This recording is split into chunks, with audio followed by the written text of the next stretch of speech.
جس میں عدت کے اندر کیا کیا حکمتیں ہیں، کیا کیا مصلحتیں ہیں، میں نے تفصیل سے ان کو بیان کیا ہے. آپ ہمارے چینل پہ جائیے گا، وہاں انشاءاللہ آپ کو آپ تلاش کریں گے عدت میں کیا کیا حکمت ہے، کیا مصلحت ہے. مفتی مامور بدر انشاءاللہ وہ آپ کو وہاں مل جائے گا. تو مزید تفصیلات آپ وہاں دیکھ لیجیے گا. تو یہ ایک بہن کا سوال تھا جنہوں نے فون کر کے گجرات سے مجھے معلوم کیا تھا، تو ان کے سوال کا جواب میں نے تفصیل سے یہاں دے دیا ہے تاکہ دوسرے بھائی بہن بھی اس مسئلے کو سمجھ سکیں اور جان سکیں، اور جس کو پتہ نہ ہو وہ صحیح مسئلہ سمجھ سکے.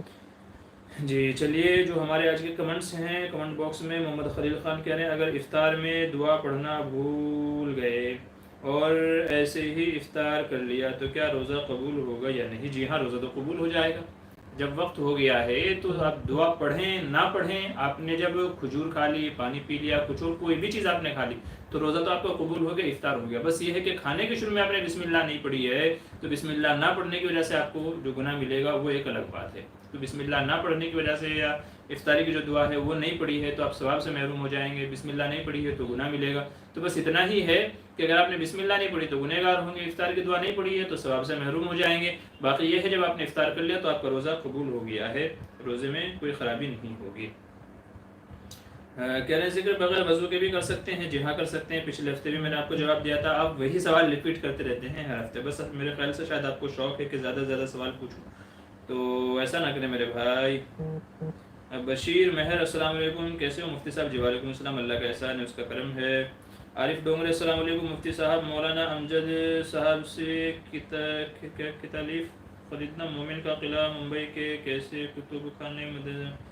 دیکھیے عارف بھائی، ان کے آپ ایک کام کیجیے گا، ہمارا جو واٹس ایپ رابطہ نمبر ہے اس پہ ہم سے رابطہ کر لیجیے گا، یا تو میں مولانا کا نمبر آپ کو دے دوں گا، آپ ان سے رابطہ کر لیجیے گا. آپ جہاں بھی رہتے ہیں انشاءاللہ وہاں تک آپ کے پاس کتاب پہنچا دی جائے گی. آج دوپہر میں ہی ظہر کے بعد میں مولانا کو ہم نے اپنے ساتھ میں لیا تھا، جو مومن کا قلعہ ہے، آپ حضرات نے سنا ہوگا، دیکھا ہوگا اب تک کے. تو بہت سارے اس کے فائدے ہیں. وہ کتاب جو بھی خریدنا چاہے تو وہ مجھ سے رابطہ کر لیں یا مولانا سے رابطہ کر لیں، تو انشاءاللہ کتاب آپ تک پہنچا دی جائے گی. کیا کہہ رہے ہیں مشہور کتب خانے میں ملے گی؟ دیکھیں مشہور کتب خانے میں فی الحال وہ چونکہ ابھی دوسرا ایڈیشن اس کا منظر عام پہ آئی ہے تو ممبئی کے کچھ کتب خانے میں تو مل جائے گی، لیکن ممبئی کے باہر جو دوسرے کتب خانے ہیں ان میں شاید آپ کو وہ کتاب نہیں ملے گی. ٹھیک ہے، تو فی الحال تو ہمارے ہی پاس ہے، مولانا کے پاس ہی ہے. سید عمر حنیف السلام علیکم ورحمۃ اللہ وبرکاتہ. ہم نمبر بہت تلاش کیا مفتی صاحب لیکن نہیں مل رہا ہے. دیکھیں جن ساتھیوں کو نمبر نہیں مل رہا ہے تو ان کے لیے جوائن کا جو بٹن ہم نے بھی لگایا ہوا ہے، تو جوائن بٹن کے آپشن پہ کلک کر کے جو ایک پلان ہے اس پلان کو خرید لیجئے. تو اس میں کیا ہے، آپ ہم سے ویڈیو کالنگ پہ بھی بات چیت کر سکتے ہیں، وہاں آپ کو ہمارا نمبر بھی مل جائے گا اور دوسری بہت ساری سہولتیں مل جائیں گی. تو اگر آپ کو نمبر نہیں مل رہا ہے، حالانکہ ملنا چاہیے، بہت ساری جو میری پرانی ویڈیوز ہیں ان میں بھی میں نے نمبر ڈالا ہوا ہے، تو اگر آپ کو نہیں مل رہا ہے تو جوائن بٹن کے ذریعے سے جو چوتھا آپشن ہے اس کو آپ خرید لیجیے، جسے کہتے ہیں پرائم ممبرشپ. تو وہ جوائن بٹن اسی لیے لگایا ہوا ہے. بہت سارے لوگ یہ پریشان ہوتے ہیں جی آپ کا رابطہ نمبر نہیں ملتا ہے، آپ سے بات چیت نہیں ہو پاتی ہے، کوئی مسئلہ ڈسکس کرنا ہوتا ہے تو اس کی کیا شکل ہوگی، اسی کے لیے جوائن بٹن کو شامل کیا گیا ہے. تو جوائن بٹن اس کے کیا کیا فائدے ہیں اس کے اوپر میں نے ایک ویڈیو بھی بنائی ہے. تو جوائن بٹن کو آپ اس کے ذریعے سے اپنا چوتھا جو ہمارا پلان ہے آپ اس کو وہ کر لیجیے گا، بمپر آفر یا بمپر پلان کے نام سے اس کو آپ پرچیز کر لیجیے گا، خرید لیجیے گا، انشاءاللہ آپ کے مسئلے حل ہو جائیں گے. محمد اللہ السلام علیکم حضرت مفتی صاحب. جی وعلیکم السلام، اللہ آپ کی ایج میں برکت عطا فرمائے، جزاک اللہ. میرا سوال ہے مرد کتنی بیویاں کر سکتا ہے؟ اللہ کے نبی نے 11 کی تھی. جی دیکھیں ایک مرد کو نبی کریم صلی اللہ علیہ وسلم نے اور قرآن کریم میں اللہ تبارک و تعالیٰ نے 4 تک کی اجازت دی ہے. ایک مرد ایک وقت میں 4 بیویاں رکھ سکتا ہے ایک ساتھ، یعنی ایک وقت میں اپنے نکاح میں مرد کو 4 تک بیویاں رکھنے کی اجازت ہے. جیسا کہ قرآن کریم کی سورہ نساء کی آیت میں ہے کہ فَانْكِحُوا مَا طَابَ لَكُم مِّنَ النِّسَاءِ مَثْنَىٰ وَثُلَاثَ وَرُبَاعَ، 2 3 4، تو 3 4 تک کی اجازت ہے. اور آگے فرمایا فَإِنْ خِفْتُمْ أَلَّا تَعْدِلُوا، شرط یہ ہے کہ تم ان کے درمیان میں عدل کر سکتے ہو، برابری کر سکتے ہو. اور اگر برابری نہ کر سکتے ہو، تمہیں ڈر ہے برابری نہیں کر پاؤں گا، کسی کا حق مارا جائے گا، اس کے برابر اس کو حقوق نہیں دوں گا، فَإِنْ خِفْتُمْ أَلَّا تَعْدِلُوا فَوَاحِدَةً، تو پھر صرف ایک ہی پر اکتفا کرو. جیسا کہ آج کل ہمارے ہند پاک کے لوگ ہیں کہ یا تو بیوی حق ادا کرنے نہیں دیتی ہے تو مرد حق ادا نہیں کر پاتا، تو یہاں صرف ایک ہی بیوی کا رواج ہے، اس سے زیادہ بیویاں یہاں لوگ نہیں کر پاتے ہیں. لیکن عرب میں جیسا کہ وہاں کا رواج بھی ہے، وہاں کے لوگ اس کو برا بھی نہیں سمجھتے ہیں، وہاں عورتوں کو بھی مائنڈ سیٹ یہ بنا ہوا ہوتا ہے، کسی کی دوسری بن جاؤ، تیسری بن جاؤ، چوتھی بن جاؤ، تو ان کے یہاں یہ کوئی عیب کی بات نہیں ہوتی. ہمارے یہاں تو یہ عیب کی بات شمار ہوتی ہے. ارے لوگ اس کو عیب کی نظروں سے دیکھتے ہیں، یار اس نے 2 کر رکھی ہے. حالانکہ وہ تو افضل ہے کے مقابلے میں 2 کا خرچہ اٹھا رہا ہے، 2 کو پال رہا ہے. اور نبی کریم صلی اللہ علیہ وسلم نے ارشاد فرمایا کہ قیامت کے دن میں اپنی امت کے زیادہ ہونے پہ فخر کروں گا. تو ظاہر ہے بیویاں زیادہ ہوں گی تو بچے بھی زیادہ ہوں گے. ہمارے قریب میں ہی ایک مسجد میں مؤذن صاحب ہیں، 2 بیویوں سے ان کو 16 بچے ہیں. کتنے بچے ہیں؟ مؤذن صاحب ہیں جبکہ، اور مؤذن صاحب کی اتنی تنخواہیں نہیں ہوتی، میں اور آپ سب جانتے ہیں، لیکن 2 بیویاں ہیں اور ماشاءاللہ 16 بچے ہیں ان کے. تو ظاہر ہے کہ جس کے ساتھ میں 16 بچے، اتنا بڑا پریوار، اتنا بڑا خاندان، اللہ ان کے حساب سے روزی بھی دیتا ہے.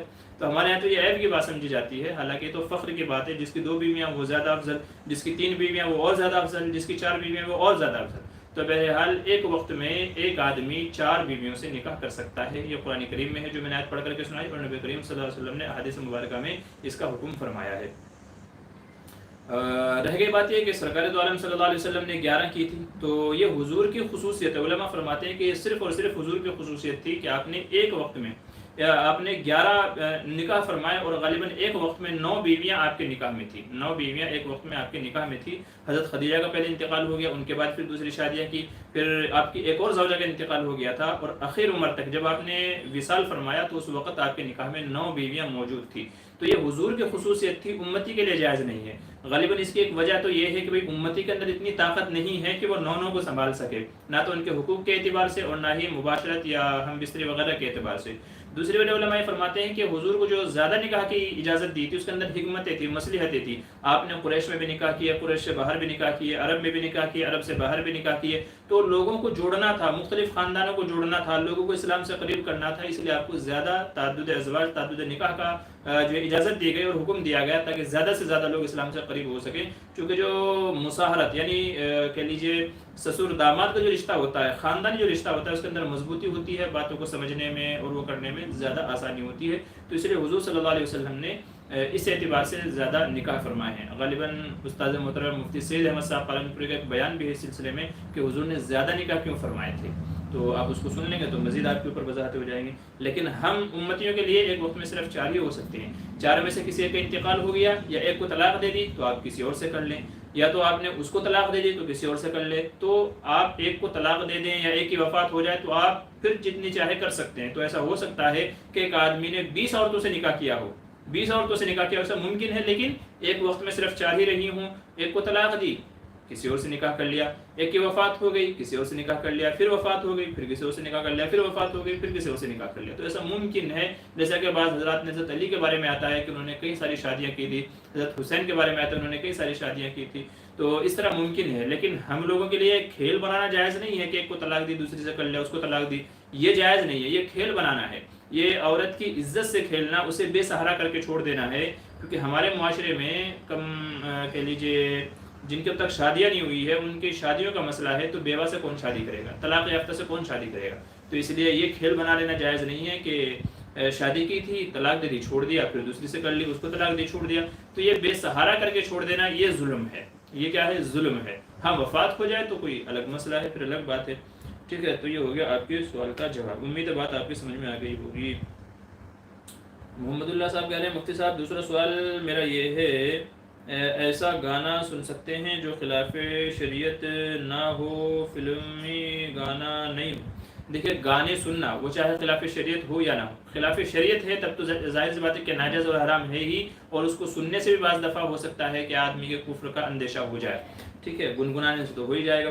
اور اگر اس کے اندر خلاف شریعت باتیں نہ ہوں تب بھی اس کو نہیں سننا چاہیے، تب بھی نہیں سننا چاہیے. چونکہ نبی کریم صلی اللہ علیہ وسلم نے گانا سننے سے حدیث میں منع فرمایا.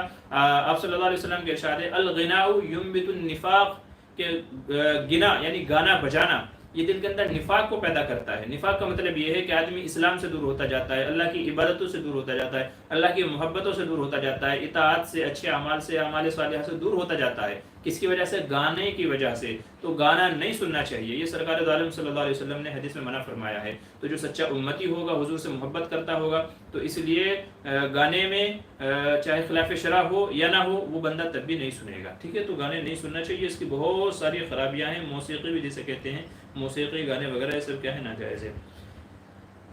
آگے چلیے. محمد اللہ کہہ رہے ہیں اگر امام کیا کہہ رہے ہیں، جوتا اور رلائے کہنے والا ہو تو اس کے پیچھے کیا کہہ رہے ہیں امام، جوتا اور رلایا کرنا والا ہو تو کیا کہہ رہے ہیں اس کے پیچھے؟ بھئی یہ جوتا یا جوتا آپ نے کیا لکھا ہے مجھے سمجھ میں نہیں آیا ہے، اس کو ذرا تھوڑا آسان الفاظ میں کہہ دیجیے۔ محمد اللہ مفتی صاحب میں کافی وقت سے آپ کا انتظار میں بیٹھا ہوں۔ اچھا جی، 1-2 منٹ لیٹ ہو گیا ہوگا، ٹھیک ہے، باقی میں ترتیب وار سب حضرات کے سوالوں کا جواب دے رہا ہوں۔ فیاض احمد السلام علیکم، 11ویں شریف کب ہے؟ فیض احمد السلام علیکم مفتی صاحب، جی وعلیکم السلام ورحمۃ اللہ، 11ویں شریف کب ہے؟ 11ویں شریف جس کو آج کل لوگ مناتے ہیں شیخ عبد القادر جیلانی کے نام سے، وہ ربیع الثانی کی 11 تاریخ کو لوگ مناتے ہیں، 11ویں شریف مناتے ہیں، میٹھی پوریاں بناتے ہیں، کھیر بناتے ہیں اور اس کو لوگوں کے اندر بانٹتے ہیں، جبکہ 11ویں شریف کا یہ منانا ٹھیک ہے تاریخ کے اعتبار سے ثابت نہیں ہے۔ بعض حضرات جو یوں کہتے ہیں کہ شیخ عبد القادر اس دن پیدا ہوئے، یوں ہوا یوں ہوا، تو جو تاریخ ہسٹری داں ہیں، تاریخ داں ہیں، وہ اس سے انکار کرتے ہیں، وہ کہتے ہیں ایسا نہیں ہے، تو لہٰذا اس طریقے سے یہ منانا یہ خلاف شریعت بھی ہے، اور نبی کریم صلی اللہ علیہ وسلم سے اس کے ثبوت نہیں ملتا ہے کہ حضور نے یا آپ کے جانے کے بعد میں، ظاہر ہے کہ شیخ عبد القادر جیلانی سے بڑھ کر کے تو سرکار دو عالم صلی اللہ علیہ وسلم ہے، تو صحابہ نے حضور کا اس طریقے سے 11ویں منائی ہو، 13ویں منائی ہو، تو یہ صحابہ سے ثابت نہیں ہے۔ تو جب ہم نبی کی منانے کی اجازت نہیں ہے تو آپ کے ایک امتی کی ادنا سے ایک غلام کی کیسے اجازت ہو سکتی ہے؟ اور وہ بھی اس صورت میں جب کہ 11 تاریخ کو وہ پیدا ہوئے، یا جو بھی واقعہ ان کی طرف منسوب کر کے 11ویں منائی جاتی ہے اس کا تاریخ اعتبار سے ثبوت ہی نہیں ہے۔ تو جب اس کا ثبوت ہی نہیں ہے، اس کا بیس ہی نہیں ہے، تو پھر اس بنیاد پر جو اس کو بنیاد بنا کر کے 11ویں منانا، پھر کھیر بنانا یا اور کچھ اور میٹھی چیزیں بنانا، لوگوں میں تقسیم کرنا، تو یہ سب چیزیں فالتو ہو جاتی ہیں، اور ایک اعتبار سے یوں کہہ لیجئے کہ یہ سب چیزوں میں نہیں پڑھنا چاہیے کہ یہ خلاف شریعت کے دائرے میں آ جاتی ہے۔ محمد اللہ کہہ رہے مفتی صاحب مجھے ارادہ تھا اپنے بچے کو مولوی بناؤں، افسوس سے کہتا ہوں اب مولوی نہیں بناؤں گا، کیونکہ آج کے زمانے میں مولوی حضرات کی تنخواہ کم ملتی ہے۔ دیکھیے تنخواہوں کے کم ہونے سے کچھ نہیں ہوتا، روزی دینے والا اللہ تعالیٰ ہے، پیٹ پالنے والا اللہ تعالیٰ ہے۔ ہم نے یہاں تک بھی دیکھا ہے کہ بینک کا مینیجر جس کی لاکھوں میں تنخواہ تھی، اس نے سوسائڈ کی ہے، خودکشی کی ہے۔ فلمی دنیا میں ایسے ایکٹر، کرکٹر، ایسے بھی لوگوں کو ہم نے دیکھا ہے کہ کروڑوں روپے کا ان کو اسپانسر ملتا تھا، لاکھوں روپے میں ان کی سیلری تھی، مگر انہوں نے خودکشیاں کی ہیں۔ جن کے پاس مال کی فراوانی تھی، جن کے پاس دولت کی انبار لگے ہوئے تھے، ایسے لوگوں کو بھی ہم نے خودکشیاں کرتے ہوئے دیکھا ہے۔ تو سکون مال و دولت میں نہیں ہے، بلکہ اللہ تبارک و تعالیٰ روزی روٹی چلاتا ہے۔ تو اس لیے اگر کوئی بندہ اس نیت سے مولوی بناتا ہے یا بنتا ہے یا علم دین حاصل کرتا ہے کہ اسے دنیا کمائے، تو ایسے شخص کے بارے میں تو حدیث میں وعید بیان فرمائی گئی کہ وہ جہنم کے انگارے اپنے پیٹ کے اندر بھر رہا ہے۔ تو دنیا حاصل کرنے کے لیے تو علم حاصل ہی نہیں کرنا چاہیے، بلکہ لوگوں کی خدمت کرنے کے لیے، اللہ کا دین لوگوں تک پہنچانے کے لیے، حضور کی تعلیم دوسروں تک پہنچانے کے لیے علم سیکھنا چاہیے۔ اور جب بندے کی نیت ہوگی اللہ کے کام میں لگے گا، دین کے کام میں لگے گا، حضور کے کام میں اور مشن کو آگے بڑھائے گا، تو اللہ اس کی روزی کا خود انتظام فرماتے ہیں۔ تو اس لیے اگر آپ کی یہ سوچ ہے تو آپ کو اپنی سوچ بدلنے کی ضرورت ہے۔ اپنے بچوں کو عالم حافظ بنانا ہے، بنائیں، اس کی روزی کا انتظام اللہ تعالیٰ فرمائیں گے۔ آپ نے آج تک نہیں سنا ہوگا کہ 1-2 واقعوں کو چھوڑ کر کے کہ علماء نے کبھی ہڑتال کی ہو کہ نہیں ہماری تنخواہیں بڑھائی جائیں، ہمارا گزر بسر نہیں ہو رہا ہے، ٹھیک ہے، یا کسی نے سوسائڈ کی ہو، خودکشی کی ہو اس وجہ سے کہ میری تنخواہ کم ہے۔ ہو سکتا ہے اس نے مسجد چھوڑ دی ہو، امامت چھوڑ دی ہو، یہ تو ممکن ہے، لیکن اس نے تنخواہ کم ہونے کی وجہ سے سوسائڈ کی ہو، آپ کو ایسا واقعہ نہیں ملے گا جلدی سے، الا ماشاءاللہ، ٹھیک ہے، جبکہ مالدار لوگوں کے آپ کو اکثر وہ ملیں گے، ٹھیک ہے۔ یہاں تک کہ ہٹلر نے آخر میں کیا کہتی ہے، خودکشی کی تھی، جبکہ اس کے پاس تو حکومت تھی، فوج تھی، سب کچھ، دنیا کی طاقتیں اس کی مٹھی میں تھی، لیکن آخر میں اس نے بھی خودکشی کی تھی۔ تو بڑے بڑے لوگ، مالدار لوگ، عزت وجاہت والے وہ لوگ خودکشی کرتے ہیں، لیکن حافظ عالم خودکشی نہیں کرتے۔ تو اس لیے اپنی سوچ کو بدلیے، تنخواہیں کم ہیں اس سے کوئی فرق نہیں پڑے گا، روزی دینے والا اللہ ہے، اور جو اللہ کے دین کے لیے کام کرتا ہے اللہ اس کے ایسے انتظامات فرماتے ہیں کہ آدمی سوچتے ہوئے حیران ہو جاتا ہے۔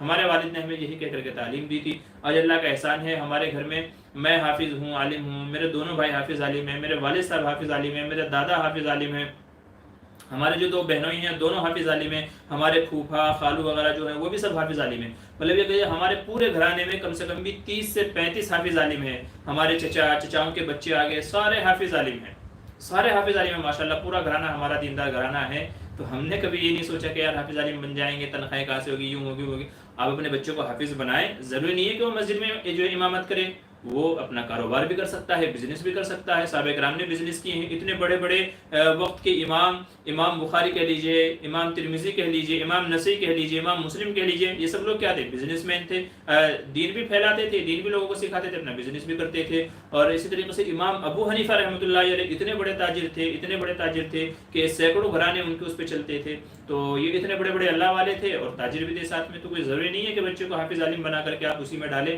صرف کہ بس مولوی ہے تو مسجد میں رہے گا، آپ بزنس مین بھی اس کو بنا سکتے ہیں۔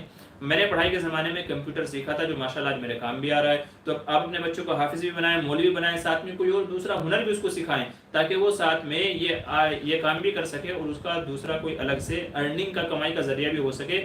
جو ادھر سے مل رہا ہے بہت اچھی بات ہے، نہیں ملے تو کوئی بات نہیں ہے، دوسرا ہنر اپنے پاس ہونا چاہیے تاکہ آپ کو تنخواہ کی کمی کا احساس نہ ہو۔ تو اگر آپ کی سوچ یہ ہے کہ تنخواہ کم میں اس لیے نہیں بناؤں گا، تو میرے بھائی سوچ کو بدلنے کی ضرورت ہے۔ آپ بہت بڑے نفع سے، فائدے سے محروم ہو جائیں گے۔ کل قیامت میں آپ دیکھیں گے یہی وہ لوگ جن کو آپ یہ کہہ رہے ہیں تنخواہ کم ہے، میں نہیں بناؤں گا، یوں نہیں کروں گا، کل کو یہی لوگ نور کے ممبروں پر بیٹھے ہوئے ہوں گے میدان محشر میں، جب لوگوں کا حساب و کتاب ہو رہا ہوگا، پسینے میں شرابور ہوں گے، نفس نفسی کا عالم ہوگا، اپنے گناہوں سے شرمندہ ہوں گے، ڈر خوف کے مارے ہوئے ہوں گے، یہی علماء، یہی حفاظ نور کے ممبروں پر بیٹھے ہوئے ہوں گے، یہی وہ لوگ جن کو آج کیا سمجھ رہے ہیں آپ کہ ان کی تنخواہیں کم ہیں۔ تو آپ بہت بڑے فائدے سے محروم ہو جائیں گے، اس لیے اپنے بچوں کو حافظ عالم بنائیں۔ باقی روزی کا مالک تو اللہ ہے، وما من دابۃ فی الارض الا علی اللہ رزقها، اللہ تعالیٰ فرماتے ہیں میرے بندے ڈرتو کیوں ہو، روزی تو میں تمہیں دینے والا ہوں۔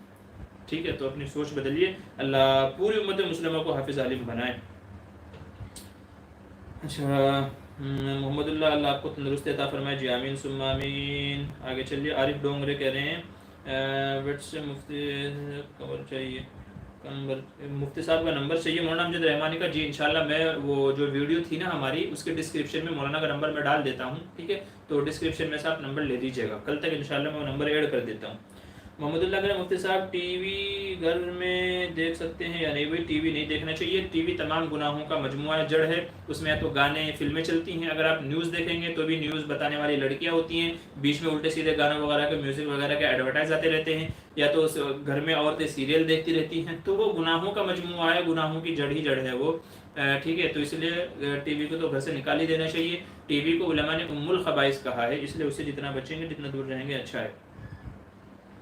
آگے چلیے، علی اکبر کہہ رہے ہیں مفتی صاحب صحیح بخاری حدیث نمبر 7439 ایکسپلین کیجئے، قیامت والے دن اللہ آخر میں کن لوگوں کے جہنم سے نکالیں گے؟ بھائی میرے فی الحال تو مجھے حدیث نمبر یاد نہیں ہے، ہم نے جب پڑھی تھی وہ ہمارے سامنے کتاب تھی، اس میں حدیث نمبر نہیں تھا، صرف حدثنا اور باب باندھے ہوئے تھے، تو اس لیے جو ہے اگر آپ حدیث لکھیں گے اور تو میں بتا سکتا ہوں کہ حدیث میں کیا لکھا گیا، اگر آپ صرف نمبر کریں گے تو نمبر سے مجھے یاد نہیں ہے کہ آپ کس کی بات کر رہے ہیں، ٹھیک ہے۔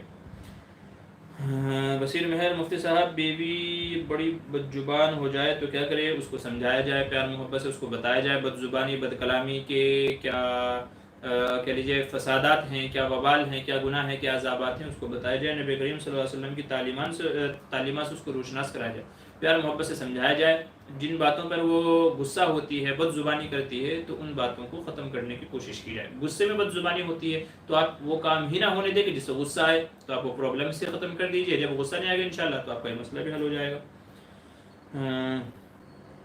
محمد اللہ کہہ رہے مفتی صاحب آپ لولی ہو ماشاءاللہ، جی شکریہ آپ کی محبتوں کا، اللہ آپ کے حسن نظر کو قائم رکھے۔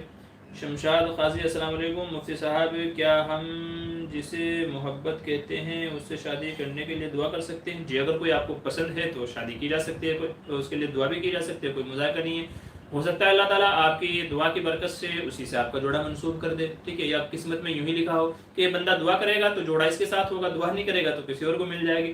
تو اگر ہمیں کوئی پسند ہے تو ہم دعا کر سکتے ہیں، یا یوں بھی دعا کر سکتے ہیں کہ یا اللہ جو میرے حق میں بہتر ہو مجھے بطور بیوی وہ عطا فرما، ٹھیک ہے، اور آپ یوں بھی دعا کر سکتے ہیں کہ یا اللہ فلاں لڑکی مجھے پسند ہے، اگر وہ میرے حق میں خیر اور بہتر ہو تو یا اللہ اس سے میرا رشتہ لگا دے یا شادی کے انتظامات فرما دے، اگر اس طریقے سے دعا کریں گے تو یہ زیادہ بہتر ہوگا، ٹھیک ہے۔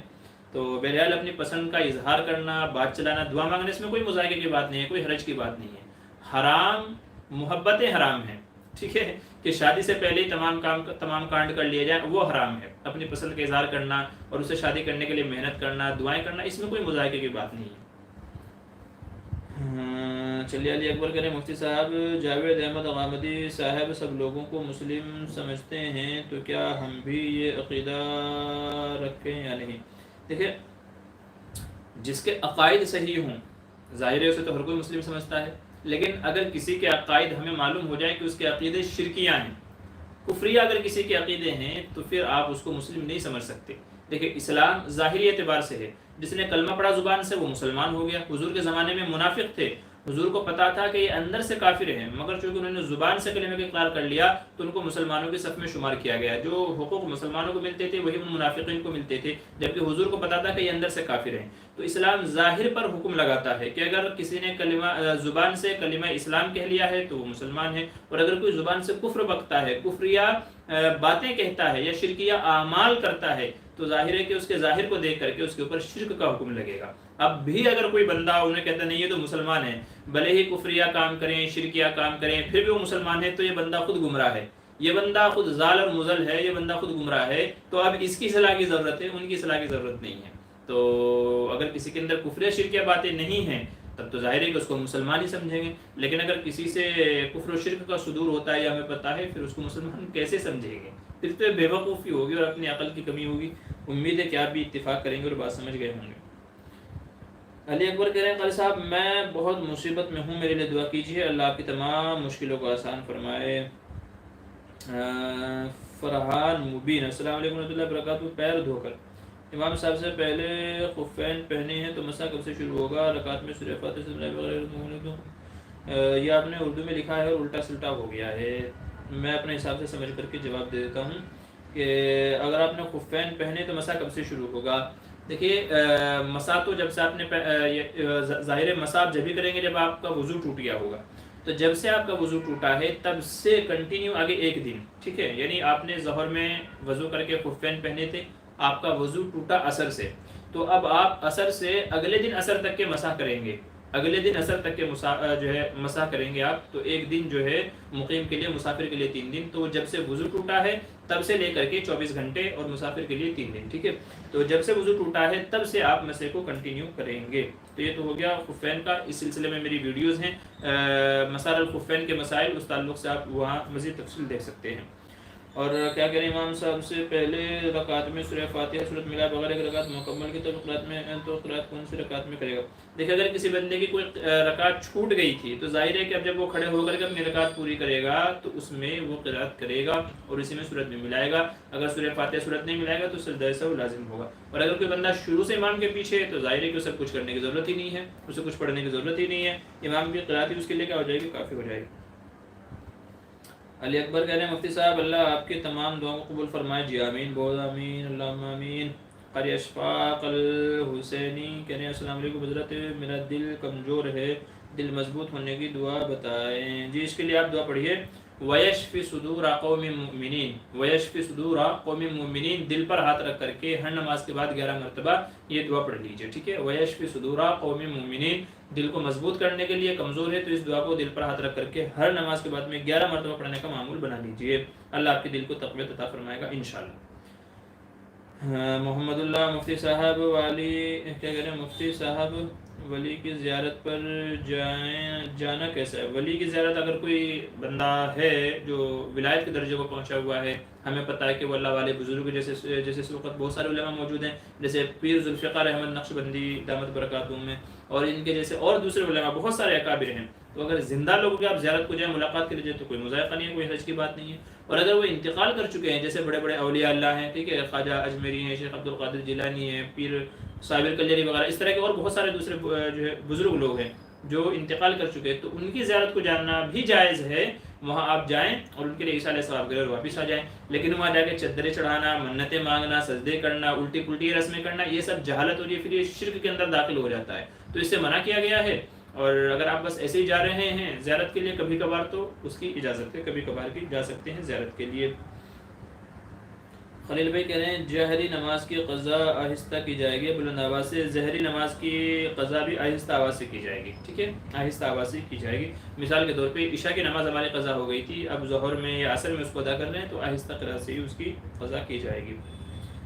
ہاں محمد اللہ، میں اللہ کیپ یو سیف، جی شکریہ، آمین اللہم آمین۔ محمد اللہ کہہ رہے ہیں میں اللہ protect you from the evil eye of the people, جی اللہ آپ کی دعاؤں کو قبول فرمائے، اللہ ہر قسم کے شروع فتن سے حفاظت فرمائے۔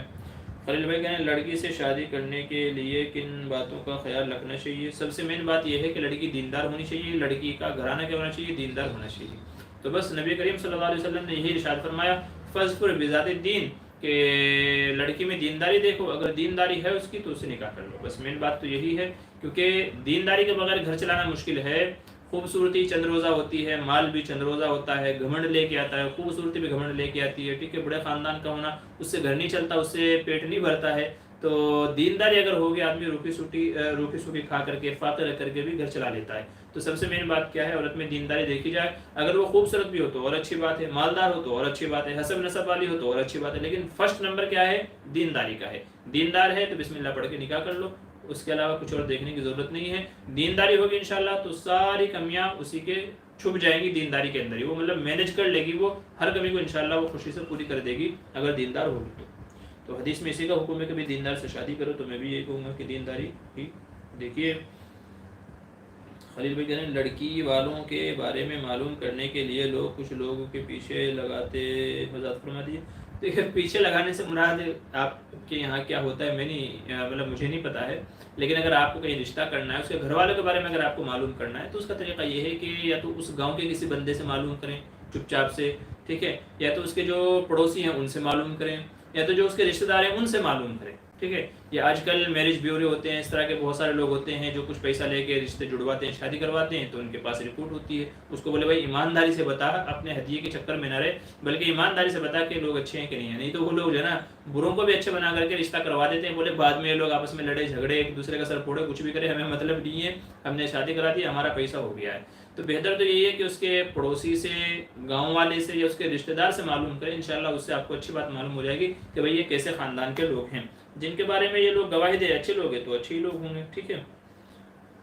آگے چلیے، قاری اشفاق کہہ رہے ہیں السلام علیکم حضرت، کیا آپ انگلش بھی سکھاتے ہیں؟ بھئی میں تو انگلش نہیں سکھاتا ہوں، ہمارے کچھ دوست ہیں اگر آپ کو سیکھنی ہو، کیونکہ میری خود کی انگلش اتنی اچھی نہیں ہے، تو ہمارے کچھ دوست ہیں، اگر آپ کو سیکھنی ہوگی تو بعد میں رابطہ کیجیے گا، انشاءاللہ آپ کی ان سے بات چیت کرا دیں گے، آپ ان سے سیکھ سکتے ہیں، ٹھیک ہے۔ آگے چلیے، محمد اللہ کہہ رہے ہیں مفتی صاحب معذرت کے ساتھ بولنا چاہتا ہوں، امام آج کل خودکشی کرتا ہے، پیسہ ضرورت ہے، پیسے کو بغیر کون جی سکتا ہے؟ پیسے کو بغیر جی سکتے ہیں بھیا، آج کے زمانے میں بھی جینے والے جی سکتے ہیں، ٹھیک ہے، بس یہ ہے آدمی کے دل میں صبر ہونا چاہیے۔ جس بندے کے دل میں صبر نہیں ہے نا، جس نے خودکشی کی ہے تو وہ بھی آپ ایک اعتبار سے کہہ کہ وہ بھی دنیا داری تھا بیچارہ، وہ اسی کے پیچھے تھا، حالانکہ خودکشی حرام ہے۔ جس کا اللہ پہ یقین نہیں ہے تو وہی خودکشی کرے گا، جب ہمارا یقین ہے کہ نہیں اللہ کہیں نہ کہیں سے تو انتظام کرے گا ہی، ٹھیک ہے۔ کوئی نہیں دے رہا ہے تو آپ کوئی اور کام کا جو تلاش کر لیں، یہ نہیں کہا گیا نہیں آپ کو امامت میں ہی رہنا ہے، نہیں ملے گی تو خودکشی کر لیں، یہ کہیں نہیں کہا گیا۔ اگر امامت سے آپ کی روزی روٹی پوری نہیں ہو رہی ہے تو آپ کام کاج کر لیں۔ آج کل ایک مزدور بھی روزانہ کے 400 سے 500 آرام سے کما لیتا ہے، ایک مزدور بھی 400 سے 500 آرام سے کما لیتا ہے، تو آپ جا کر کے مزدوری کر لیں۔ کسی نے کہا آپ کو کہ نہیں آپ مسجد میں ہی رہیں بھلے ہی مر جائیں، یہ کسی نے نہیں کہا ہے۔ تو اس لیے جو اس طرح کی سوچ رکھ کر کے اس طرح کے غلط کام کرتے ہیں تو مجھے ان کی سوچ کے اوپر افسوس ہے کہ ان لوگوں کو یہ حرکت کرنی ہی نہیں چاہیے تھی، ٹھیک ہے۔ کسی سے کہتے ملتے، بہت سارے علماء اس وقت موجود ہیں، ٹھیک ہے، اگر آپ تکلیف میں ہیں، مصیبتوں میں، تو اپنے سے بڑے علماء سے رابطہ کیجیے، ان کے سامنے بات رکھیے، مسئلوں کے حل کرنے کے بہت سارے طریقے ہیں، لیکن اگر کوئی بندہ ہی نہ چاہے تو پھر وہ جو چاہے کر مطلب وہ پھر چاہے خودکشی کرے یا کچھ اور کرے، پھر کیا کہہ سکتے ہیں۔ لیکن مسئلوں کے حل کے بہت سارے طریقے ہیں، بندہ چاہے تو کر سکتا ہے۔ تو یہاں تو میں یہی کہوں گا کہ لوگوں کی سوچ ہی غلط ہے، یا ان کو صحیح علم نہیں ہے یا اللہ پر بھروسہ نہیں ہے، بس یہی کہوں گا۔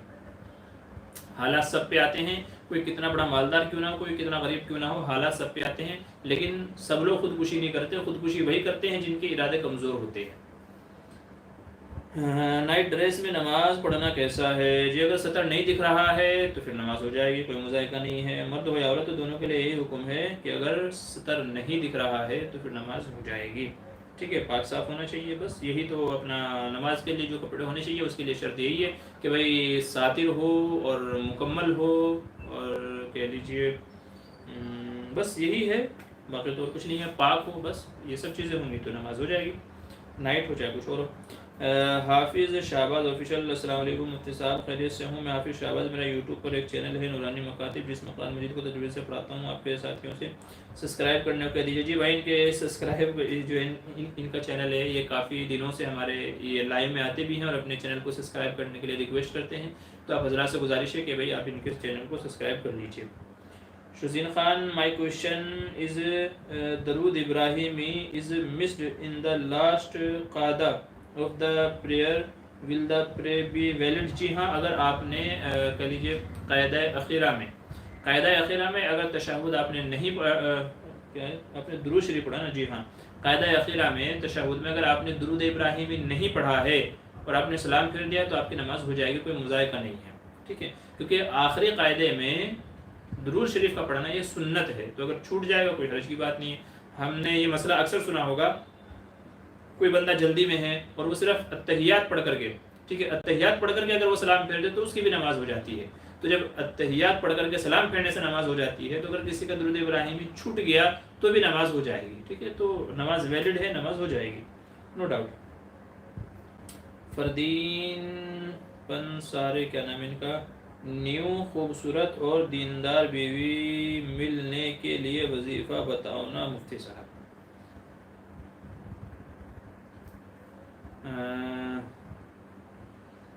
اس کے لیے دعا ہے، فی الحال ذہن میں نہیں ہے، انشاءاللہ میں بتاؤں گا کہ بھئی نیک دیندار خوبصورت بیوی مل جائے۔ قرآن کی ایک آیت ہے، ٹھیک ہے، قرآن کی ایک آیت ہے جو ابھی میرے ذہن میں نہیں آ رہی ہے، انشاءاللہ میں اس کے اوپر بعد میں ویڈیو بنا دوں گا، یا اگر لائیو کے بیچ میں مجھے یاد آ گیا تو انشاءاللہ بتا دوں گا، ٹھیک ہے؟ نیاز محمد کہہ رہے ہیں جی اگر کسی آدمی نے سفر میں پوری نماز پڑھ لی تو اس کا کیا، اس کو لوٹانی پڑے گی؟ چونکہ سفر میں قصر لازم ہے، تو اگر کسی نے پوری نماز پڑھ لی ہے تو اس کو چاہیے کہ دوبارہ قصر نماز ادا کرے، پوری نماز نہیں مانی جائے گی۔ محمد اللہ کہہ رہے ہیں مفتی صاحب، بیوی اگر ہسبینڈ کی نافرمان ہو طلاق دے سکتے ہیں کیا؟ ابھی پہلے سمجھانے بجھانے سے کام کرنا چاہیے، ڈائریکٹ طلاق کا تیر کیوں مارتے؟ بیوی اگر نافرمان ہے تو اس کو سمجھاؤ۔ قرآن کریم میں 4 طریقے بیان کیے گئے ہیں، پچھلے ہفتے میں نے اسی کے اوپر بات چیت کی تھی کافی تفصیل سے، کہ اگر بیوی نافرمان ہو، واللاتی تخافون نشوزہن، تو قرآن کریم نے طریقہ بیان کیا، جو نافرمان ہوں ان کو سمجھاؤ، بستر علیحدہ کر لو، بول چال بند کر لو، ان کے گھر والوں کو بلاؤ، اپنے گھر والوں کو بلاؤ، تو بہت سارے طریقے ہیں، اس کو سمجھاؤ۔ دیکھیے کوئی چیز ایسی نہیں ہے، جب انسان شیر کو قابو میں کر سکتا ہے، ہاتھی گھوڑوں کو اپنے قابو میں کر سکتا ہے، تو عورت کو قابو میں کیوں نہیں کر سکتا؟ آپ کو طریقہ آنا چاہیے، آپ کو سمجھداری ہونی چاہیے کہ عورت کو کیسے قابو کیا جاتا ہے، کیسے کنٹرول کیا جاتا ہے، اس کی دکھ تلک کون سی ہے، کیسے وہ ہماری بات مانے گی، وہ طریقہ آپ کو آنا چاہیے۔ اب طریقہ آپ کو آتا نہیں ہے اور سیدھا آپ ڈائریکٹ جو ہے اپنا دوسرے طریقوں سے اس کو کہ نکاح سے نکال دو، طلاق دے دو، یوں کر دو، کر دو، تو اس سے تو وہ اور اڑیل ہو جائے گی، وہ اور ضد پہ آ جائے گی، وہ مرد ذات سے ہی نفرت کرنے لگے گی، تو اس سے تو اس کی ضد میں اور اضافہ ہوگا۔ تو اللہ کے بندو، پیار محبت سے سمجھا بجھا کر کے، اگر آپ سے نہیں سمجھ رہی ہے تو آپ مجھ سے بات کیجیے گا، کچھ طریقے انشاءاللہ میں آپ کو بتاؤں گا، تو پیار محبت سے سمجھاؤ۔ زندگی جینا آسان نہیں ہے، ٹھیک ہے، نکاح کرنا آسان ہے، مگر اس زندگی کو لے کر کے چلنا یہ بڑا مشکل ہے۔ تو یہ تو حدیث میں بھی فرمایا گیا کہ عورت کو ٹیڑھی پسلی سے پیدا کیا گیا، اگر سیدھا کرنے کی کوشش کرو گے تو ٹوٹ جائے گی، چھوڑ دو گے تو سر پہ چڑھ جائے گی، تو اس لیے ان کے درمیان میں معتدل میڈیم لیول معاملہ ان کے ساتھ رکھنا ہے، کہ نہ زیادہ کڑک ہو، نہ زیادہ سخت ہو، نہ مزاجی کے ساتھ میں جیسے حالات ہو، جیسے ماحول، اس کے اعتبار سے اپنا آدمی کو لے کر کے چلنا چاہیے۔ تو گھر اس طریقے سے نہیں چلتا، اگر یہی سوچ ہو جائے جو آپ کی ہے تو پھر تو میرے خیال سے 50% عورتوں کو طلاق ہو جائے، ٹھیک ہے؟ تو اس لیے ایسا نہیں کرنا چاہیے، دوسرے طریقے ہیں، ان طریقوں سے عورت کو سمجھانے بجانے کی کوشش کرنی چاہیے، انشاءاللہ عورتیں مان جائیں گے، پیار محبت سے مان جائیں گے۔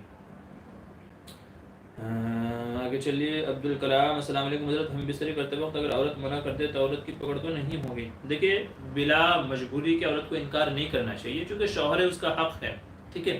تو عورت کو بنا مجبوری کے انکار نہیں کرنا چاہیے، بلکہ حدیث میں یہاں تک فرمایا گیا کہ جو بغیر شرعی عذر کے عورت منع کر دے جبکہ شوہر اس کو بلائے، عورت کو شوہر بلائے اپنی ضرورت کے لیے اور عورت منع کر دے تو رات بھر اس کے اوپر اللہ اور فرشتوں کی لعنت ہوتی رہتی ہے، تو یہ حدیث میں کہا گیا۔ لیکن اگر عورت کی کوئی مجبوری ہے، بہت زیادہ تھکی ہوئی ہے، بھئی وہ بھی انسان ہے، گھر کے کھانے، کام کاج، بچوں کی دیکھ بھال، ہمارے جو ہے ماں باپ، ساس سسر، پتہ نہیں کن کن کا خیال رکھتی ہے بیچاری، تو دن بھر کام کاج کرتے ہوئے تھک جاتی ہے، تو تھکان ہو گئی ہے، ٹھیک ہے، طبیعت صحیح نہیں ہے، کوئی اور عذر ہے، کوئی اور مجبوری ہے، اگر وہ پھر منع کر دے تو پھر مرد کو بھی سمجھنا چاہیے، زندگی پڑی ہے یار، آپ کی بیوی ہے، آج نہیں صحیح، کل صحیح، کل نہیں صحیح، پرسوں صحیح، ہفتے میں 2 ہفتے میں جب صحیح ہو جائے، طبیعت نارمل ہو جائے۔ دیکھیں ہم بستری والا ایسا عمل ہے کہ اس میں جتنی نشاط خوشی سے دونوں میاں بیوی عمل کریں گے اتنا زیادہ مزہ آئے گا اور اتنا زیادہ بہتر رہے گا. تو اس لیے اگر کبھی ایسا ہو جائے عورت کا دل نہیں ہے, طبیعت نہیں چاہ رہی ہے, طبیعت خراب ہے, تھکن ہو گئی ہے, بہت ساری مجبوریاں ہو سکتی ہیں اس کی عورت کی, وہ بھی انسان ہے, ٹھیک ہے, تو ہمیں اس کی بھی ضرورت کا خیال رکھنا چاہیے, اور جو ہے جب وہ بھی راضی ہو ہم بھی راضی ہوں تب یہ عمل کرنا چاہیے. انشاءاللہ مزہ بھی دوبالا ہو جائے گا اور خوشی بھی اس سے زیادہ بڑھے گی. اور اگر آپ زبردستی کرنے کی کوشش کریں گے, یہ اگرچہ آپ کا رائٹ ہے, آپ کر تو سکتے ہیں, لیکن چونکہ آپ کے نکاح میں ہو, آپ اس کے سارے اخراجات اٹھا رہے ہیں, اور نکاح میں سمجھیے کے اعتبار سے کہ کانٹریکٹ ہی یہ ہے کہ بھئی آپ میری ضرورتیں پوری کریں, میں آپ کی ضرورت پوری کروں گا, نکاح کا مطلب ہی یہ ہے, ٹھیک ہے. تو آپ کو رائٹ تو ہے, لیکن اگر آپ زبردستی کریں گے تو پھر اس کے دل میں نفرت بیٹھ جائے گی. تو اس سے ہمیں بچنا ہے, پیار محبت سے مسئلوں کو حل کرنا ہے. امید ہے یہ بات بھی آپ سمجھ گئے ہوں گے. مظاہری چینل السلام علیکم. جی وعلیکم السلام. خلیل بھائی کہہ رہے ہیں فجر کی 2 رکعت سنت چھوٹ جائے تو کب پڑھنا چاہیے؟ یا تو جب فجر طلوع شمس کے بعد, سورج نکلنے کے بعد آپ پڑھ سکتے ہیں, جبکہ بعض علماء کہتے ہیں چھوٹ گئی تو چھوٹ گئی, اب نہیں پڑھنا چاہیے. لیکن بعض علماء کا قول یہ ہے کہ نہیں, جبکہ فجر کی سنتوں کی اتنی زیادہ فضیلت ہے تو سورج نکلنے کے بعد پڑھ سکتے ہیں, ٹھیک ہے. تو ظہر سے پہلے تک پڑھی جا سکتی ہے, اگر کوئی بندہ پڑھنا چاہے تو پڑھ لے, ظہر کے بعد کی اجازت نہیں ہے. نیاز محمد آپ کے سوال کا جواب دے دیا گیا ہے. شجن خان کہہ رہے ہیں ناخن کاٹ کر کہاں پھینکے؟ ناخنوں کو کاٹ کر کے ایسی جگہ پھینکنا چاہیے. یاد رکھیے ناخنوں کے اوپر جادو ہوتا ہے, ناخن, بال, کپڑے, تو ان چیزوں کے اوپر جادو ہوتا ہے, اس لیے ان کو بے احتیاطی سے نہیں پھینکنا چاہیے, بلکہ ایسی جگہ ان چیزوں کو پھینکنا چاہیے جہاں کسی کا پیر نہ پڑے, کوئی اٹھا نہ سکے, ٹھیک ہے. تو ایسے کہیں مٹی میں دفنا دیا, کہیں جنگل میں پھینک دیا, کسی ایسی جگہ پھینک دیا کہ جہاں کسی کی نظر نہ پڑے, کوئی ان کا غلط اور مس یوز نہ کر سکے, تو ایسی جگہ ناخنوں کو پھینکنا چاہیے, ٹھیک ہے. بشیر مہر مفتی صاحب بڑے بھائی کے کپڑے پہن سکتے ہیں؟ جی ہاں کپڑے پہن سکتے ہیں, بڑے بھائی کے آپ کو آتے ہیں, بلکہ ہم نے خود پہنے ہیں.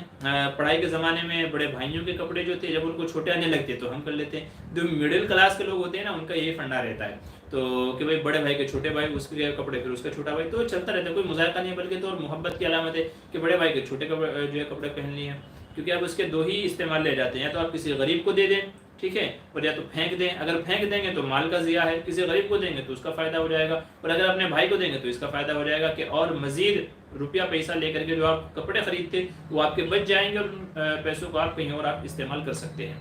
تو اس لیے بڑے بھائی کے کپڑے استعمال کرنے میں کوئی مذائقہ نہیں ہے, کوئی شرم والی بات نہیں ہے, کوئی حرج کی بات نہیں ہے. اپنا بڑا بھائی ہے, اسی کا کپڑے استعمال کر رہے ہیں, والد صاحب کے پیسے بچ رہے ہیں اور اپنا کام ہو جا رہا ہے, تو اس میں کوئی حرج کی بات نہیں ہے, نہ کوئی شرم کی بات ہے. ہمیں سوزن کہہ رہے ہیں السلام علیکم ورحمۃ اللہ وبرکاتہ. مفتی صاحب دعا کر دیں. جی اللہ تعالیٰ بھائی آپ کی تمام جائز تمناؤں کو پورا فرمائے, پریشانیوں کو دور فرمائے. سعد بھائی کیا کہہ رہے ہیں, حضور صلی اللہ علیہ وسلم نے جب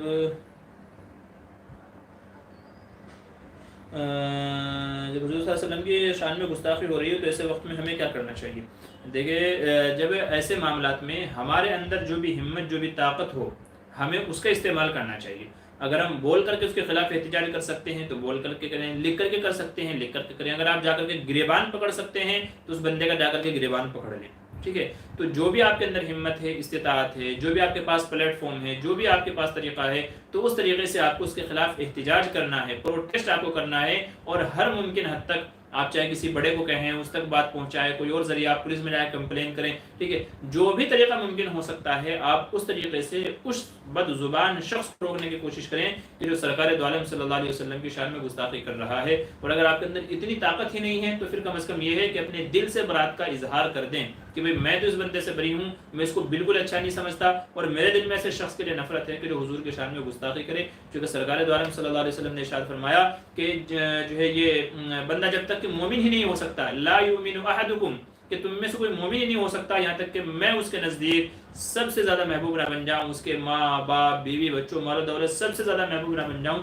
تب تک کہ وہ مومن ہی نہیں ہو سکتا. اور ظاہر ہے کہ ہمیں جس سے محبت ہے ہم اس کے خلاف ایک لفظ نہیں بول سکتے ہیں, تو پھر حضور کے خلاف جو ہمیں سب سے زیادہ بڑھ کر کے عزیز ہے اور ہونا چاہیے, تو ان کے خلاف ہم کیسے برداشت کر سکتے ہیں؟ تو اس لیے اگر کوئی حضور کی شان میں گستاخی کرتا ہے تو جا کر کے گریبان پکڑ لے اگر آپ کے اندر ہمت ہے تو, اور اگر وہ ہمت آپ کے اندر نہیں ہے تو جیسے بھی ممکن ہو سکتا ہے اس بد زبان شخص کی زبان کو بند کریں. انشاءاللہ اللہ کی مدد آپ کے ساتھ آئے گی اور حالات آپ کے موافق ہوں گے انشاءاللہ. تو جیسے بھی آپ کو ممکن ہو آپ کو اس کے خلاف احتجاج کرنا چاہیے.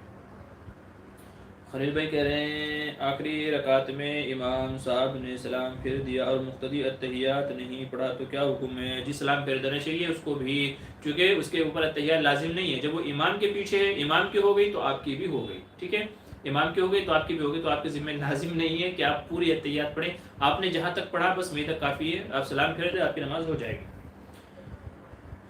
ابوالکلام ہم بستری سے پہلے منع کر دیں تو کیا کرے؟ تو وہی ہے ابھی تھوڑا آپ بھی کنٹرول کریں، خواہش کریں، ٹھیک ہے. کئی مرتبہ ایسا ہوتا ہے عورتوں کو خواہش ہوتی ہے لیکن مرد کا موڈ دیکھ کر کے وہ اپنے خواہش کا اظہار نہیں کرتی. عورت ویسے بھی شرمیلی ہوتی ہے، تو جب وہ اپنے خواہشات کو کنٹرول کر سکتی ہے تو آپ کو بھی کنٹرول کرنا چاہیے اور پیار محبت سے مسئلے کو حل کرنا چاہیے.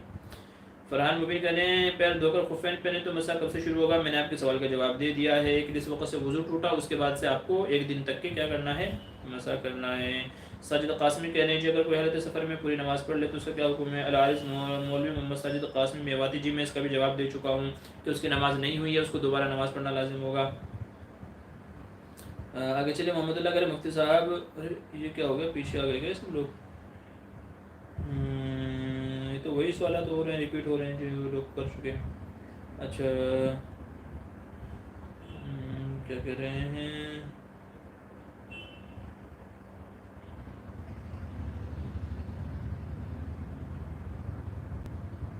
کہہ رہے ہیں محمد اللہ مفتی صاحب جھوٹا امام اور بدماش کا امام کے پیچھے نماز، جیسے دیکھیے جس امام کے اندر کچھ خرابیاں ہیں، وہ کہہ لیجیے جھوٹا بندہ ہے، جھوٹ بولتا ہوا پکڑا گیا ہے، یا کوئی اور اس طرح کا گناہ کرتا ہوا بندہ پکڑا گیا ہے، تو وہ فاسق کے حکم میں ہے اور فاسق کے پیچھے نماز مکروہ ہوتی ہے. ایسے بندے کو نماز نہیں پڑھانا چاہیے، ایسے بندے کی امامت مکروہ ہے. تو جو جھوٹ بولتا ہو، گالی گلوچ کرتا ہو، بد زبانی کرتا ہو، بد کلامی کرتا ہو، کوئی اور اس کے اندر ایسا عیب ہو جو گناہ کے دائرے میں آتا ہے، تو بندہ فاسق کے حکم میں ہے، تو پھر اس کے پیچھے نماز نہیں پڑھنی چاہیے. اگر ممکن ہو تو کسی دوسرے امام کا انتظام کر لیں، اور اگر فتنے کا خوف ہو کہ اگر امام کو ہٹانے کی کوشش کی تو لوگوں میں فتنہ ہو جائے گا، تو پھر اسی کے پیچھے نماز پڑھ لینی چاہیے.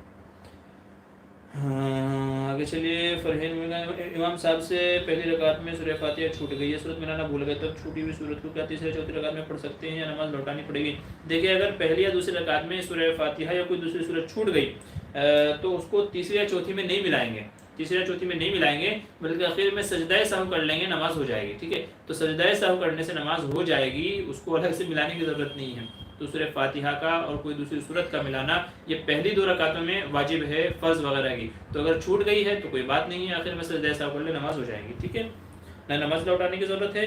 اگر آپ نے سجدہ سہو نہیں کیا ہے، ٹھیک ہے، تو پھر نماز نہیں ہوگی، بھلے آپ تیسری میں چوتھی میں بھی ملا لیں، اس سے فرق نہیں پڑے گا، وہ اس کی تلافی نہیں ہوگی. اگر چھوٹ گئی ہے تو یا تو سجدہ سہو کریں، نہیں تو نماز لوٹانی پڑے گی. ٹھیک ہے، تو بس ایسا کر لیں کہ آخر میں سجدہ سہو کر لیں، یہ کافی ہے. سننا. السلام علیکم مفتی صاحب. جی وعلیکم السلام. محمد اللہ مفتی صاحب معاف کیجیے گا اگر برا لگا ہو، ہمارا سوال پوچھے سر. جی کوئی بات نہیں، آپ نے سوال پوچھا، میں نے بتا دیا جو مجھے پتا تھا، کوئی مسئلہ نہیں ہے. ٹھیک ہے. اچھا، اور آپ لوگوں سے گزارش کر دو بھائی، وقت ہو چلا ہے، تقریباً 47 منٹ ہو گئے ہیں، اور آج ہمارے یہاں کھانے کا پروگرام بھی ہے، تو بس آپ حضرات سے گزارش ہے کہ اور سوالات نہ پوچھیں، کافی آپ لوگوں کے پہلے ہی سوالات آ چکے ہیں، تو بس میں انہیں کا جواب دیتا ہوں. ٹھیک ہے، تو اور حضرات سوال نہ پوچھیں.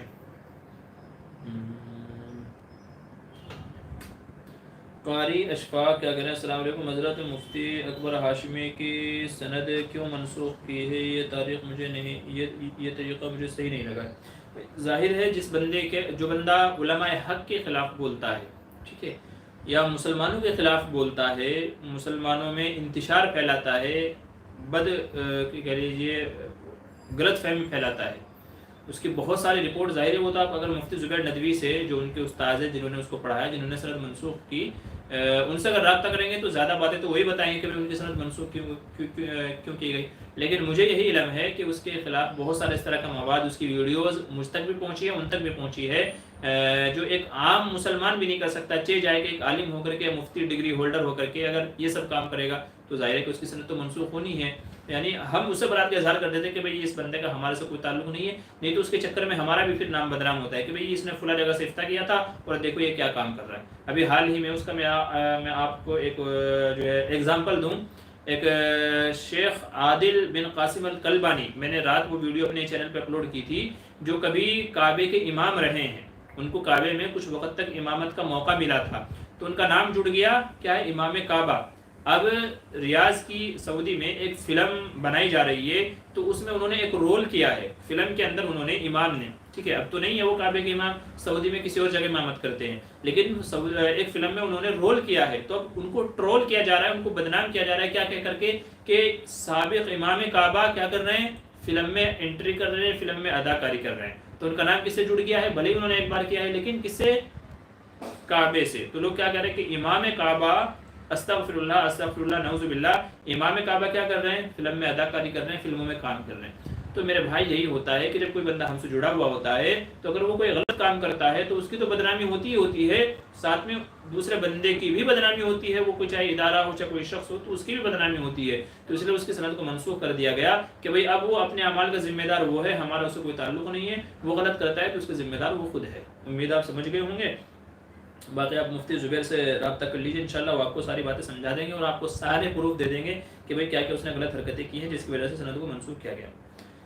بشیر مہر کا اگر مفتی صاحب، میرا شوہر دن میں میرے پاس نہیں آتا، میرے کہنا نہیں مانتا، ماں باپ کا مانتا ہے، بھئی آپ پیار محبت سے سمجھاتی رہیں، کوشش کرتے رہیں۔ دیکھیے ہر بندے کو ماں باپ سے زیادہ ہی محبت ہوتی ہے، تو اگر ماں باپ کے خلاف بھڑکائیں گے تب تو وہ آپ کے اگینسٹ ہو جائے گا، لیکن آپ اس کو کہیں بھائی اس کا بھی حق ہے، ماں باپ کا بھی حق ہے، ان کے بھی حق ادا کرتے رہیں، لیکن میرا بھی حق ادا کریں۔ تو پیار محبت سے آپ اپنی کوششیں جاری رکھیے، ٹھیک ہے، کوششیں جاری رکھیے، انشاءاللہ ایک دن ایسا ضرور آئے گا کہ وہ آپ کی بات مانے گا۔ بس یہ ہے کہ آپ حق پہ ہوں، صحیح بات کہہ رہے ہوں، اور آپس میں توڑا جوڑی والی جھگڑے والی بات نہ کہتے ہوں۔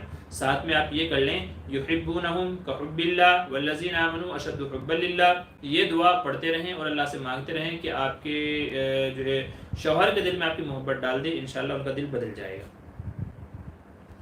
محمد اسحاق کہہ رہے ہیں خطبہ جمعہ میں درود شریف کیسا پڑھنا ہے؟ خطبہ جمعہ میں درود شریف تو پڑھا جاتا ہے اللہم صلی علی محمد النبی الامی، جب حضور کا نام آتا ہے اس وقت درود نہیں پڑھنا ہے، بلکہ درود شریف کو خطبے کے الفاظ میں شامل کر دینا ہے، تو اس کی تو کوئی جو مذائقہ نہیں ہے، لیکن بعض جگہ یہ دیکھا گیا ہے کہ خطبے میں جب حضور کا نام آتا ہے تو لوگ زور زور سے درود پڑھنا چالو کر دیتے ہیں، تو وہ درست نہیں ہے، اس وقت وہ درود کا موقع نہیں ہے۔ میں یہ نہیں کہہ رہا ہوں کہ درود پڑھنا غلط ہے، یہ کہہ رہا ہوں کہ وہ موقع درود کا نہیں ہے، کیونکہ حضور نے فرمایا کہ جب خطبہ پڑھا جائے تو خاموش ہو کر کے سنو، تو اب حضور کا نام ہی کیوں نہ آئے، تو حضور کے فرمان پہ عمل کرنا ہے کہ خاموش ہو کر کے رہنا ہے۔ اگر درود پڑھنا ہے کسی کو تو دل میں پڑھے، زبان سے نہ پڑھے، دل میں پڑھے، زبان سے نہ پڑھے، ٹھیک ہے۔ تو یہ مسئلہ ہے، کچھ اور سوال ہے تو اس کو دوبارہ لکھ دیجیے گا۔ محمد انور قاسمی کیا کہہ رہے ہیں،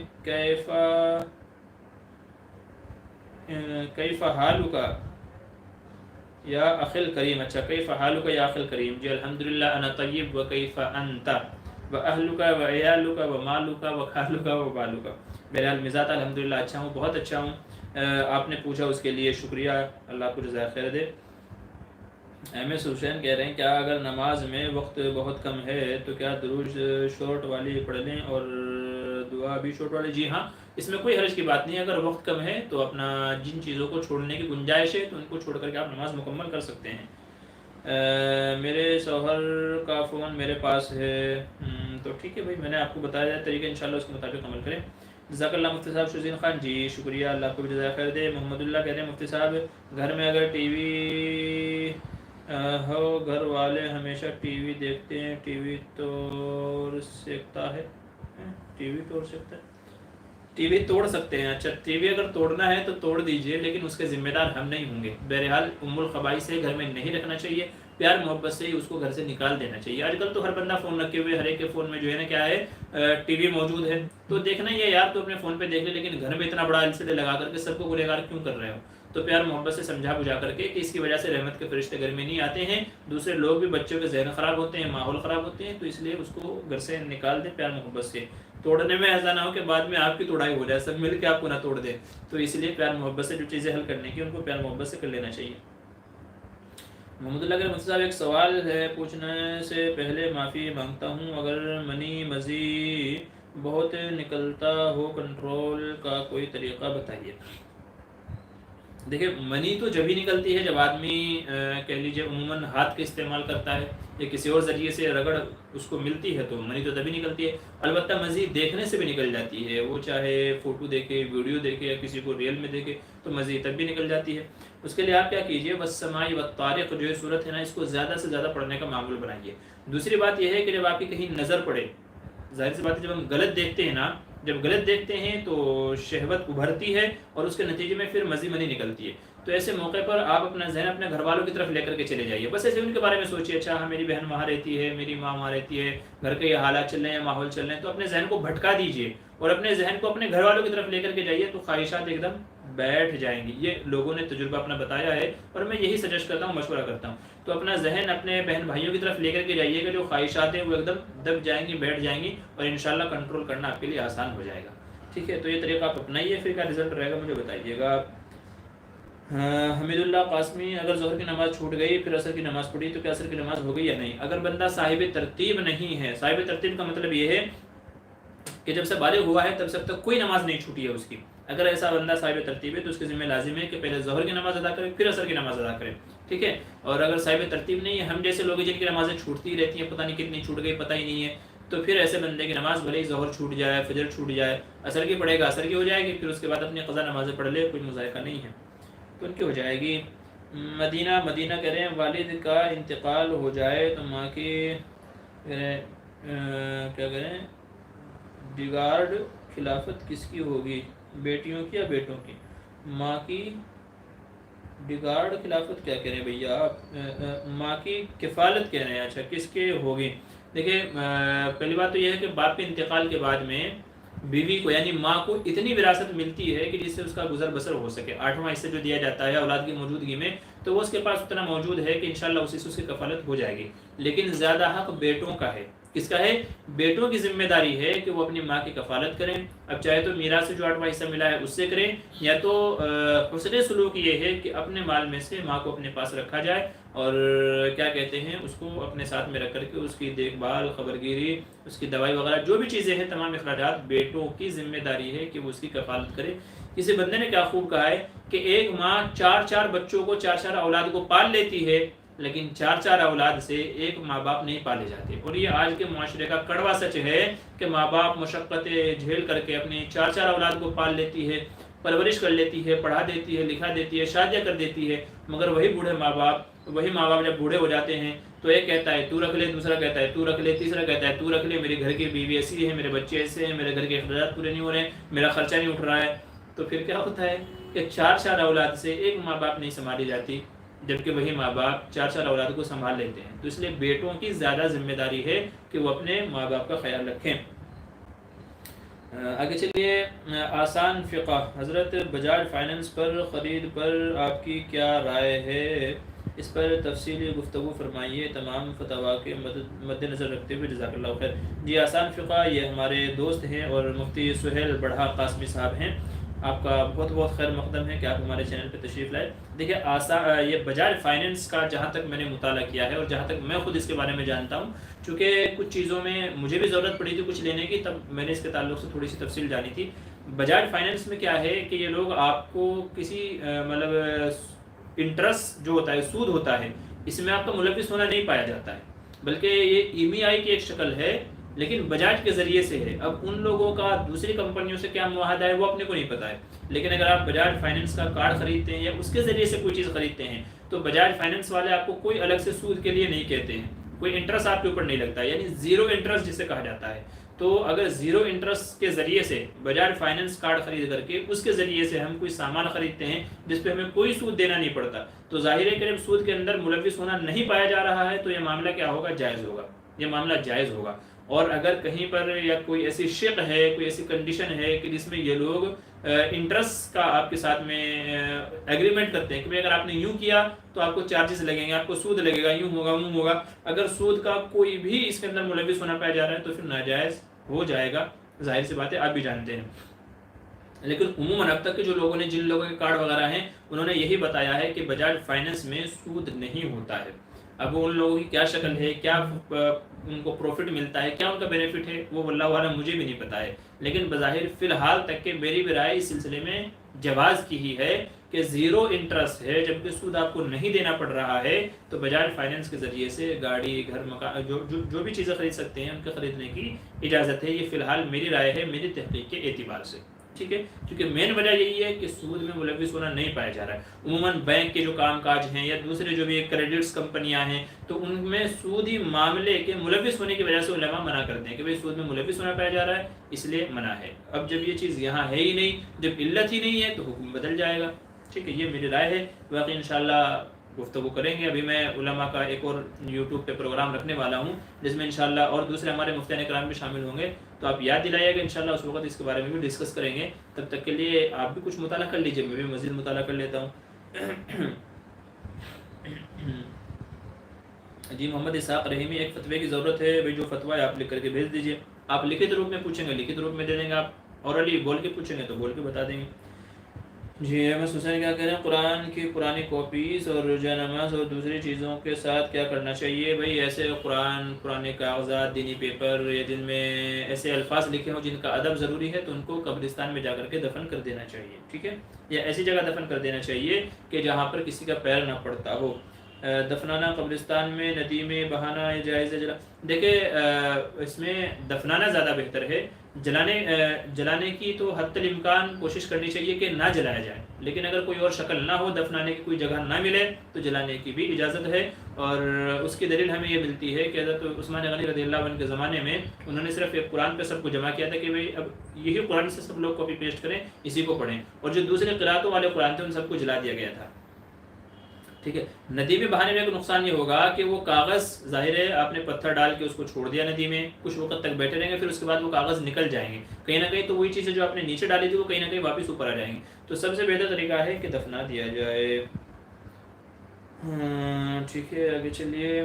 مفتی صاحب علی اکبر کیا کہہ رہے ہیں، مفتی صاحب ایک مسلم کی دعا ہر دفعہ قبول ہوتی ہے تو کیا ہمیں اس سے پتہ چل سکتے ہیں کہ ہم مسلم ہیں؟ دیکھیں اللہ تعالیٰ تو ہر بندے کی دعا قبول فرماتے ہیں، بس وہ حدیث میں فرمایا گیا کبھی ظاہر ہو جاتی ہے اور کبھی اللہ تعالیٰ آخرت میں ذخیرہ بنا کر کے رکھ لیتے ہیں. تو اگر کسی بندے کی دعائیں بار بار قبول ہوتی ہے تو ظاہر اس کا مطلب یہ نکالا جاتا ہے کہ وہ اللہ کے یہاں مقبول ہے، وہ کہہ لیجیے اللہ کا برگزیدہ پسندیدہ بندہ ہے، اس لیے اللہ تعالیٰ اس کی دعا کو قبول فرماتے ہیں. لیکن اگر کوئی بندہ کافر ہے پھر اس کی دعا قبول فرماتی ہے تو اسے مسلم نہیں مانیں گے. اگر ہمیں معلوم ہے کہ وہ کافر ہے مگر اللہ پھر بھی اس کی دعا کو قبول فرماتے ہیں تو اسے مسلم نہیں مانیں گے. ہاں یہ ہے کہ بھئی اللہ کا بندہ ہے، نہ جانے کون سا عمل اللہ کو پسند آ گیا جس کی برکت سے اس کی دعائیں قبول ہو رہی ہیں. آگے چلیے. محمد خلیل خان کیا کہہ رہے ہیں، اگر کوئی شخص سو رہا ہے تو اس کو جگانا اور نماز پڑھنے کے لیے اٹھانا کیسا ہے؟ اگر نماز کا وقت ہو گیا ہے تو اس کا پیر ہلا کر کے یا ادب کے دائرے میں رہ کر کے پیار محبت سے ایسا طریقہ اپنایا جائے کہ جس سے اسے برا بھی نہ لگے اور اس کو اٹھا بھی دیا جائے. تو نماز وغیرہ کے لیے اٹھا دینا چاہیے. ٹھیک ہے، اس میں کوئی حرج کی بات نہیں ہے. نبی کریم صلی اللہ علیہ وسلم کو خود حضرت بلال رضی اللہ عنہ آتے تھے اور کہتے تھے کہ حضور نماز کا وقت ہو گیا ہے، تو حضرت بلال آتے تھے ٹھیک ہے نماز کو اٹھانے کے لیے. تو اس لیے نماز تو پہلا فریضہ ہے، اس کو تو پہلے وقت پیدا کرنا چاہیے. اگر آپ کو پتہ ہے بندہ سو رہا ہے اور کیا کہہ رہے ہیں، بندہ سو رہا ہے اور اس کی نماز قضا ہو جائے گی تو پھر بہتر ہے کہ آپ اٹھا دیں اس کو. ٹھیک ہے، کوئی مذاق نہیں ہے. عدنان خان کہہ رہے ہیں جناب دعوت اسلام کا فریضہ کس حد تک فرض ہے مسلمانوں پر؟ بھئی ہمیں حتی الامکان کوشش کرنی ہے کہ اسلام کی دعوت، اسلام کی تبلیغ ہمیں حتی الامکان پہنچانی ہے دوسروں تک کے، اپنے مسلمان بھائی کے اوپر بھی اور غیروں کے اوپر بھی، ان تک ہمیں اسلام کی تعلیمات پہنچانی ہے. تو یہ ہر بندے پر اس کی استطاعت کے اعتبار سے فرض عین ہے. میں جس کو دے سکتا ہوں، میرا پڑوسی ہے، میرا بھائی ہے، میرے رشتہ دار ہے، کوئی اور میرے محلے میں رہتا ہے، جس تک میں پہنچا سکتا ہوں تو اس تک پہنچانا فرض عین ہے ہر بندے کے اوپر. ٹھیک ہے، نہیں تو قیامت میں سوال ہوگا کہ وہاں شرک ہو رہا تھا، گناہ ہو رہا تھا، تو روک سکتا تھا، تو بتا سکتا تھا، مگر تم نے کیوں نہیں روکا؟ سوال ہوگا اس بارے میں بھی. محمد ہارون تیاگ السلام علیکم ورحمۃ اللہ وبرکاتہ. مفتی صاحب آپ سے دعا کی درخواست ہے، والد صاحب کی طبیعت اچھی نہیں ہے اس وقت. جی اللہ تعالیٰ آپ کے والد صاحب کو صحت کاملہ، شفاء عاجلہ دائمہ مستمرہ نصیب فرمائے. بہن کے والد صاحب کے حق میں سب دعا کریں. ہمارے ساتھی ہیں محمد ہارون. نیاز محمد، جہالت سفر کا صحیح علم نہ ہو کہ یہاں تک کہ میں مسافر ہو گیا اور پوری نماز پڑھ لی اور بعد میں پتہ چلا، تو بھائی بات وہی ہے، جب آپ کو پتہ چلا تو اب اس اعتبار سے حکم لگے گا کہ نماز اس کی، یہ تو آپ کے ذمہ لازم تھا نا کہ آپ پہلے پتہ کرتے. بہرحال بعد میں جب آپ کو معلوم ہو گیا تو آپ دیکھیے آپ نے نماز صحیح پڑھی اس اعتبار سے یا غلط پڑھی. اگر غلط پڑھی ہے تو لوٹا لیجیے گا، اسی میں فائدہ ہے. شزین خان، جب ہم نماز پڑھتے ہیں تب ہماری بلی کیٹ سجدے کی جگہ بیٹھ جاتی ہے تو غلط تو نہیں ہے کیونکہ باتھ روم آتی جاتی رہتی ہے، کیٹ تو نماز ہو جائے گی کیا؟ دیکھیں اگر اس کے بیٹھنے سے اس حصے پر کوئی گندگی نہیں لگی ہے، ناپاکی نہیں لگی ہے، کیونکہ جب سجدہ کریں گے تو گلا پن ہے یا گندگی لگی ہے تو وہ محسوس ہو ہی جائے گی یا دکھ ہی جائے گی، تو اگر کوئی ناپاکی نہیں لگی ہے تو کوئی مذائقہ نہیں ہے، اور اگر ناپاکی لگی ہے تو پھر آپ اس سے تھوڑا ہٹ کر کے سجدہ کر لیجئے گا، جس جگہ وہ بلی بیٹھی ہوئی تھی اس سے تھوڑا ہٹ کر کے دوسری جگہ پر سجدہ کر لیجئے گا، ٹھیک ہے؟ اور اگر آپ کو شک ہو رہا ہے تو نماز کا اعادہ کر لیجئے گا، کوئی مذائقہ نہیں ہے۔ مدینہ کہہ رہے ہیں آقا صلی اللہ علیہ وسلم کو ہم جیسے کہنے والے کو اور حضور کے علم کو ناقص کہنے والے کو کیا سمجھا جاتا ہے؟ آپ نے یہ اختلافی مسئلہ چھیڑ دیا ہے، انشاءاللہ میں اس کا جواب آپ کو بعد میں دوں گا، تفصیلی مسئلہ ہے، ٹھیک ہے، یہاں مناسب نہیں ہے۔ بصیر مہر مفتی صاحب، بیوی صبح جلدی نہیں اٹھتی، چائے کرنے ماں باپ کیا گالیاں دیتے ہیں کہ جلدی اٹھے، آپ میری بیوی کو سمجھائیں۔ اچھا جی ٹھیک ہے، سمجھا دیں گے، بھیا کبھی بات کرا دیجیے گا۔ فین آف مفتی محمود، السلام علیکم۔ جی وعلیکم السلام ورحمۃ اللہ وبرکاتہ۔ عامر اسٹوڈیو، السلام علیکم حضرت مفتی صاحب، مسجد میں دینی بیانات کا لائیو ویڈیو اور ویڈیو ریکارڈ کرنا کیسا ہے؟ بھائی بڑا کٹھن مسئلہ آپ نے پوچھ لیا ہے۔ میرے اگر دینی مسئلے مسائل ہیں تو میرے اپنے نظریے کے اعتبار سے اجازت ہونی چاہیے، چونکہ باہر موقع ملتا نہیں ہے۔ آج کل جو پروگرام ہوتے ہیں جیسے پہلے ہوتے تھے اصلاح معاشرہ کے عنوان سے، سیرت النبی کانفرنس کے عنوان سے، تو بہت کم ہوتے ہیں۔ علماء کے بیانات ہوتے ہیں مسجدوں کے اندر، عورتیں وہاں آتی نہیں ہیں، تو صرف مرد حضرات تک ہی وہ بیان رہتے ہیں، وہ بھی سن کر کے اس کو جھاڑ دیتے ہیں۔ تو اگر کہیں پر اطمینان کے ساتھ میں، سکون کے ساتھ میں اگر ریکارڈنگ کا انتظام ہو سکتا ہے تو علماء کے بیانات کو ریکارڈ کر لینا چاہیے، ٹھیک ہے؟ بس یہ شور شرابہ نہ ہو، کوئی اور خلاف شرع چیزیں مسجد کے اندر نہ لائی جائیں، تو ویڈیو ریکارڈ کر لینا چاہیے، ریکارڈ کر کے پھر ان کو مستورات تک پہنچانا، یوٹیوب پر ڈالنا یا اور دوسری جگہوں پر پہنچانا، اس کی اجازت ہے میرے اپنے اعتبار سے، جو میں سمجھتا ہوں حالات حاضرہ کے اعتبار سے۔ اور الحمدللہ بہت ساری جگہ پر ہم نے دیکھا بھی ہے، ہمارے کچھ ساتھی بھی ہیں جو مسجدوں میں امامت کر رہے ہیں، اور ماشاءاللہ ان کے یہاں یہ لائیو پروگرام ہوتا ہے۔ مفتی طارق مسعود صاحب کا بھی اگر آپ نے دیکھا ہوگا، فرائیڈے کا لائیو بیان ان کا آتا رہتا ہے، ٹھیک ہے؟ فرائیڈے کو بیان ہوتا ہے، اور کچھ اور پروگرام ہوتے ہیں، بلکہ ابھی پچھلے دن ان کا ایک مناظرہ ہوا تھا، وہ بھی مسجد کے اندر ہوا تھا۔ تو اسی طریقے سے غالباً مفتی تقی عثمانی صاحب کے بھی کچھ ویڈیوز ہیں، مطلب جو ایسی جگہ پہ ہے کہ جہاں نہیں ہونے چاہیے، یعنی عظمت والی جگہوں پہ ہے، مگر ان کے بیانات ہیں۔ تو اس طریقے سے اجازت ہے میرے اپنے اعتبار سے، جو میں نے اپنے اکابرین کو دیکھا ہے، بہت سارے لوگوں کو دیکھا ہے، اس اعتبار سے۔ باقی کسی کی رائے سے مختلف ہو تو میں کہہ نہیں سکتا۔ فین مفتی معمر بدر کہہ رہے ہیں السلام علیکم، آپ کا لائیو کتنی دیر رہے گا؟ جی بھائی لائیو کو تو آج ہمارے زیادہ ٹائم ہو گیا ہے، 1 گھنٹہ 6 منٹ ہو گئے ہیں، تو اجازت دیجیے، سب لوگ گھر پہ انتظار کر رہے ہوں گے۔ ایک دو حضرات کے سوال ہیں، مورے باپ رے بہت سارے سوالات ہیں، بہت سارے سوالات ہیں، اب کیا کروں، اتنے سارے سوالات ہیں۔ چلیے میں جلدی ہانا میں جواب دے دیتا ہوں۔ فرمان عمر، حضرت مفتی صاحب شیئر مارکیٹ کے متعلق بتائیں، جائز ہے یا ناجائز؟ الفاظ آسان الفاظ میں۔ شیئر مارکیٹ کا مطلب یہ ہے کہ اگر کمپنی کے پروڈکٹ حلال ہیں، نفع نقصان دونوں میں شرکت ہے، اور فیصد کے اعتبار سے آپ کا نفع متعین ہے، تب تو جائز ہے، اور اگر اس طرح کی کوئی چیز نہیں ہے تو پھر جائز نہیں ہے۔ تیم کیا کہہ رہے ہیں؟ قاسمی انا طیب بحمد اللہ، اچھا انا طیب بحمد اللہ، جی ماشاءاللہ، اللہ آپ کو خیر سے رکھے۔ آواز خان کہہ رہے ہیں کہ سجدہ سہو کے بعد التحیات سے شروع کریں یا درود شریف سے؟ التحیات سے شروع کر لیں، یہ زیادہ بہتر ہے۔ نیاز محمد کہہ رہے ہیں اور اس نماز کو کب لوٹا ہے؟ جیسے ظہر کے مسافر کی حالت میں پوری پڑھ لی اور عشاء کے بعد میں پتہ چلا کہ وہ مسافر ہو گیا تھا، تو اس نماز کو کب لوٹا ہے؟ عشاء کے بعد پڑھ لے، کوئی مذائقہ نہیں ہے، جب بھی آپ کو موقع ملے تب آپ لوٹا سکتے ہیں، حرج کی بات نہیں ہے۔ سالم احمد، مفتی سالم قاسمی، اچھا ارے یہ تو اس کا سالم قاسمی، یہ پھر وہی آ گیا، اس کا کیا کہتے ہیں نا، وہ جس کی بات چیت ہو رہی تھی، اکبر ہاشمی پونا، اس کا چمچا ہے، ٹھیک ہے؟ مجھے بعد میں معلوم پڑا یہ چمچا ہے، یہ گالی گلوچی کرے گا اور کچھ نہیں کرے گا۔ عبدالصمد، اگر ہماری پہچان مدارس سے ہے اور ہم باہر ملک میں چندہ لے جائیں تو جو وہاں ہدیہ ملے گا وہ ہمارا ہو گیا، وہ بھی مدارس کے کام میں لگایا جائے؟ پلیز بتائیے۔ دیکھ اگر کسی نے آپ کو دیا ہے کہ بھئی یہ آپ کا ہے، وہ تو آپ کا ہے، لیکن اگر کسی نے مدرسے کے نام پہ دیا ہے تو پھر وہ مدرسے کا ہے، ٹھیک ہے؟ تو جو مدرسے کے نام پہ دیا وہ مدرسے کا ہے، جو آپ کو ہدیہ کہہ کر کے دیا گیا وہ آپ کے ہدیہ کا ہے۔ غلط مسئلے مت بتا، ارے یار یہ تو پھر وہی آ گیا بخلولی کرنے یہاں پر۔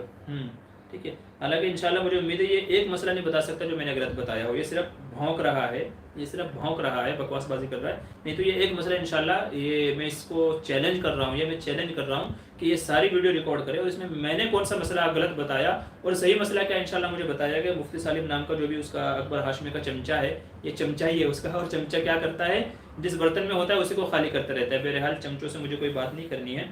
ٹھیک ہے. اس کو میرا چیلنج ہے انشاءاللہ کہ میری ویڈیو جو بھی میں بیان کر رہا ہوں انشاءاللہ یوٹیوب پہ اپلوڈ ہوگی. اس میں نے کیا غلط بتایا، صحیح کیا تھا، دلیل سے مجھے بتائے. ٹھیک ہے. تو بکواس بازی کے میں اس میں نہیں پڑھتا ہوں کہ بھئی یہ مجھے برا بولے میں اس کو بولوں. تو خیر یہ تو اس کی تربیت ہے، یہ الٹا سیدھا کیا بول رہا ہے وہ اس کی مرضی ہے، جو اس کو بول رہا ہے بولتا جائے. لیکن میرا چیلنج ہے، پھر سے کہہ رہا ہوں کہ میں نے جو مسئلہ بتایا ہوگا دلیل سے ثابت کر دے کہ یہ آپ نے غلط بتایا ہے. عبدالصمد کہہ رہے ہیں مفتی صاحب ایک کمبخت جی، وہ کمبخت ہی ہے، وہ اصل میں اکبر ہاشمی پونا والا جو ہے تو یہ اس کا چمچہ ہے. تو میں نے اکبر ہاشمی کے تعلق سے جو کہا نا تو اس سے اس کو مرچی لگ گئی ہے، تو اس لیے یہ یہاں کر کے اپنی بڑاس نکال رہا ہے. چلیے آگے چلیے. اسحاق کیا کریں، ایک زمین خریدی مسجد کے لیے، اسی زمین میں ایک دکان مدرسے کے لیے وقف شدہ ہے جو ممبر و محراب کے دائیں جانب متصل ہے. مزید پہلی اور دوسری صف میں بھی وقف شدہ دکان حائل، اس وجہ سے مدرسے کی دکان کو مسجد میں شامل کرنا. دیکھیں مسجد میں تو آپ خارجی زمین کو شامل کر سکتے ہیں، لیکن جو چیزیں مدرسے یا مسجد کے لیے وقف ہو گئے ہیں ان کو کسی اور مصرف میں آپ استعمال نہیں کر سکتے. تو جو باہر کسی اور کی ہیں ان کو مسجد میں شامل کرنا چاہیں تو اجازت ہے، لیکن مسجد کی زمین کسی اور چیز میں آپ استعمال نہیں کر سکتے ہو. اسلامی کی دنیا کیا کہہ رہے ہیں. میں عمران نذیر. سوال یہ ہے کہ جب جنت 7ویں آسمان کے اوپر اور جہنم 7ویں زمین کے نیچے ہے تو جب آپ صلی اللہ علیہ وسلم معراج پر گئے تو جہنم کا سیر کیسے کر لیا؟ بھائی اوپر بلڈنگ پہ کھڑے ہو کے نیچے کا حصہ بھی دکھتا ہے کہ نہیں دکھتا ہے؟ اوپر بلڈنگ پہ اگر آپ چھت پہ اگر آپ چڑھ گئے ہو تو نیچے کا حصہ بھی دکھ جاتا ہے، اس میں کیا بڑی بات ہے؟ دوسرا مسئلہ یہ ہے کہ اللہ تعالیٰ نے بیچ کے تمام حجابات اٹھا دیے تھے، تمام پردے آپ نے اٹھا دیے تھے. ٹھیک ہے. تو حضور نے اوپر رہتے ہوئے نیچے کی ساری چیزیں دیکھی ہیں اور حجابات سارے اٹھا دیے گئے تھے. یہ تو کوئی بڑی بات نہیں ہے، اللہ کے لیے تو سب کچھ ممکن ہے. تو اس طریقے سے جنت و جہنم دونوں کی کیا کر لی تھی، سیر کر لی تھی. خلیل بھائی کہہ رہے ہیں ہمارے لیے دعا کیجیے مفتی صاحب، جی اللہ تعالیٰ آپ کو بھی جو ہے جزائے خیر عطا فرمائے اور آپ کی تمام مشکلوں کو آسان فرمائے. مجھے فون چاہیے آپ کا مفتی صاحب، تفصیل سے مسئلہ لے کر پوچھوں گا. جی ہمارا فون نمبر موجود ہے ہمارے، آپ کو کہیں نہ کہیں سے جو پرانی ویڈیوز ہیں ان میں ہمارا نمبر ہے، وہاں سے آپ کو مل جائے گا. نیاز محمد جی ٹھیک ہے. نیاز محمد کہہ رہے ہیں جی حضرت فرض ہی لوٹائے یا سنت بھی؟ صرف اب فرض لوٹائے جائیں گے، سنتوں کی قضا نہیں ہوتی بعد میں. اگر کوئی نماز چھوٹ گئی ہے یا غلط پڑھ لی گئی تھی تو اب صرف اس کی فرائض کی قضا ہوگی. یا تو جیسے واجب ہے عشاء کی نماز میں، ٹھیک ہے 3 وتر واجب ہے تو یا تو واجب کی قضا ہے یا تو فرض کی قضا ہے. سنت اور نوافل کی بعد میں قضا نہیں ہوتی. مفتی سالم قاسمی آپ کہاں سے فارغ التحصیل ہو؟ بھائی یہ مجھے تو لگتا ہے کہ شاید یہ کہیں سے فارغ ہی نہیں ہے، صرف اس نے نام اپنا مفتی سالم لکھا ہوا ہے. باقی تو یہ خود ہی بتائے گا، اور اگر میں تحقیق کرنے پہ آ گیا تو پھر اس کے باپ دادوں کو میں قبر میں سے نکال لوں گا انشاءاللہ. ٹھیک ہے. تو میں نکال لوں گا سب کو انشاءاللہ اگر میں اس کی تحقیق کرنے پہ آ گیا. بہرحال اس کے لیے بہتر یہی ہے کہ یہاں آ کر کے بکواس بازی نہ کریں تو اچھا ہے اس کو.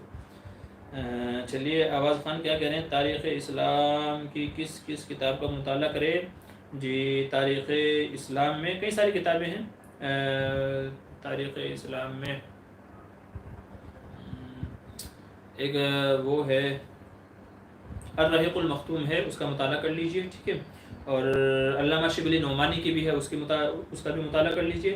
اور ایک ہے سید سلمان منصور پوری کی، سید سلمان سلیمان، سید سلیمان صاحب ہیں، ان کی بھی ہے. اور کئی سارے علماء کی ہیں، تو میں نے آپ کو نام بتا دیا. یہ 3 ان کی میں نے بتائے ہیں، ایک الرحیق المختوم ہے، ایک علامہ شبلی نعمانی کی ہے، اور ایک سید سلیمان ندوی کی ہے. جی سید سلیمان ندوی. تو ٹھیک ہے. تو ان کی ہے سیرت ابن ہشام. اچھا جی اچھا ہے، ٹھیک ہے، شکریہ جزاک اللہ. اگر کسی اور کے ذہن میں کوئی کتاب کا نام ہو، سیرت ابن ہشام آپ نے لکھا ہے، بہت اچھی بات ہے. تو یہ کتابیں وہ ہیں کہ جن کا آپ مطالعہ کر سکتے ہیں انشاءاللہ. ان کے اندر آپ کو بات بہت حد تک معتبر ملے گی. اچھا احمد حسین کہہ رہے ہیں مفتی صاحب معاف کیجیے گا. جی بھائی آپ خیر کوئی مذائقہ نہیں ہے. جو اس طرح کے بدتمیز لوگ ہیں، بد زبان لوگ ہیں، تو ظاہر ہے کہ ان کے منہ نہ لگے تو زیادہ اچھا ہے. تو وہ اپنی موت آپ ہی مر جاتے ہیں. ٹھیک ہے. ان سے کیا کہتے ہیں نا، آپس میں ڈیبیٹ کرنے سے سوائے آپ کی بے عزتی کا اور کچھ نہیں ہوگا. تو ایسے لوگوں کو ان کے حال پہ چھوڑ دینا چاہیے. جب ان کو جواب ہی نہیں ملے گا تو وہ خود ہی بھونک بھونک کے اپنی موت آپ ہی مر جائیں گے. تو ان کو ان کے حال پہ چھوڑ دینا چاہیے. عدنان خان کہہ رہے ہیں اللہ والوں کے واقعات پر کوئی کتاب بتائیں جس سے ایمان تازہ ہو. جی ایک کتاب ہے 50 شخصیات بھی ہیں، اور اس کے علاوہ حضرت عائشہ رضی اللہ عنہ کے 100 قصے، حضرت ابوبکر کے 100 قصے، حضرت عثمان کے، حضرت علی کے 100 قصے. تو یہ ان حضرات کے جو جلیل القدر صحابہ ہیں، ان کے 100 قصوں کے نام سے چھوٹی چھوٹی کتابیں چھپی ہوئی ہیں. یہ صحابہ ہیں، اور جو تاریخ میں جو تاریخ اعتبار سے ان کے واقعات ہیں، تو آپ ان کو پڑھیے، انشاءاللہ اس سے آپ کو بہت فائدہ ہوگا اور ایمان بھی تازہ ہوگا. سیرت النبی، سیرت المصطفیٰ، فرمان عمر کہہ رہے ہیں جی ہاں یہ بھی اچھی کتابیں ہیں، ان کا بھی مطالعہ کیا جا سکتا ہے. مفتی صاحب عرش اور کرسی میں فرق کیا ہے؟ عرش کے معنی تو ویسے آسمان کے آتے ہیں، اور کرسی تو ظاہر ہے کہ چیئر کو ہم کہتے ہیں، تو عرش کے معنی تو آسمان کے ہیں، اور کرسی چیئر کو کہتے ہیں. دونوں میں یہ فرق ہے. آگے چلیے. وسیم مافات کہہ رہے ہیں والدین کے کھانے کے پیسے لے سکتے ہیں؟ ایسا نہیں دیتے، جب کھانا دیتے ہیں تب دیتے ہیں، تو لے سکتے ہیں کیا؟ والدین کی تو ویسے ہی خدمت کرنی چاہیے. والدین سے پیسے لینا کھانے وغیرہ کے، یہ تو اب کیا کہیں اس کے اوپر. اگر والدین بھلے ہی دے لیکن آپ کو نہیں لینے چاہیے، اور اگر زبردستی دے دیا ہے تو وہ پیسے واپس انہی کے کسی نہ کسی کام میں استعمال کر دینے چاہیے، اپنے ذاتی استعمال میں نہیں لانا چاہیے. ادب کا بھی یہ تقاضا ہے، اور ان کے جو ہمارے اوپر احسانات ہیں ان کا بھی یہ تقاضا ہے. ٹھیک ہے. چلیے بھائی، یہ سالم بندہ جو بھی ہے، میں تو اس کو مفتی نہیں کہوں گا، چونکہ مفتی لوگوں کی زبان ایسی نہیں ہوتی. ٹھیک ہے. تو یہ بد زبانی بد کلامی پہ آ گیا ہے. تو ٹھیک ہے. کیا کہہ رہے ہیں؟ مدینہ کیچڑ میں پتھر مارنے سے کیچڑ خود پہ اڑتا ہے. سالم کیچڑ کا بھی یہی ہے. ٹھیک ہے، شکریہ، جزاک اللہ. چلیے ہمارا پروگرام کافی ہو گیا ماشاءاللہ. آج سمجھے 1.25 گھنٹے کا ہو گیا ہے، اور گھر پہ لوگ انتظار کر رہے ہیں. تو انشاءاللہ اکثر حضرات کے میں نے سوالوں کے جواب دے دیے ہیں، اور اگر کسی بھائی کے سوال کا جواب نہ دیا ہو تو وہ کسی ویڈیو کے کمنٹ میں پوچھ لیجیے گا. انشاءاللہ پھر آپ لوگوں سے ملاقات ہوگی. تب تک کے لیے خدا حافظ. السلام علیکم ورحمۃ اللہ وبرکاتہ. اجازت دیجیے گا. میں مفتی محمد معمور بدر، مظاہر قاسمی اعظم پوری. اللہ سب کو عافیت سے رکھے، سب کو اچھا رکھے.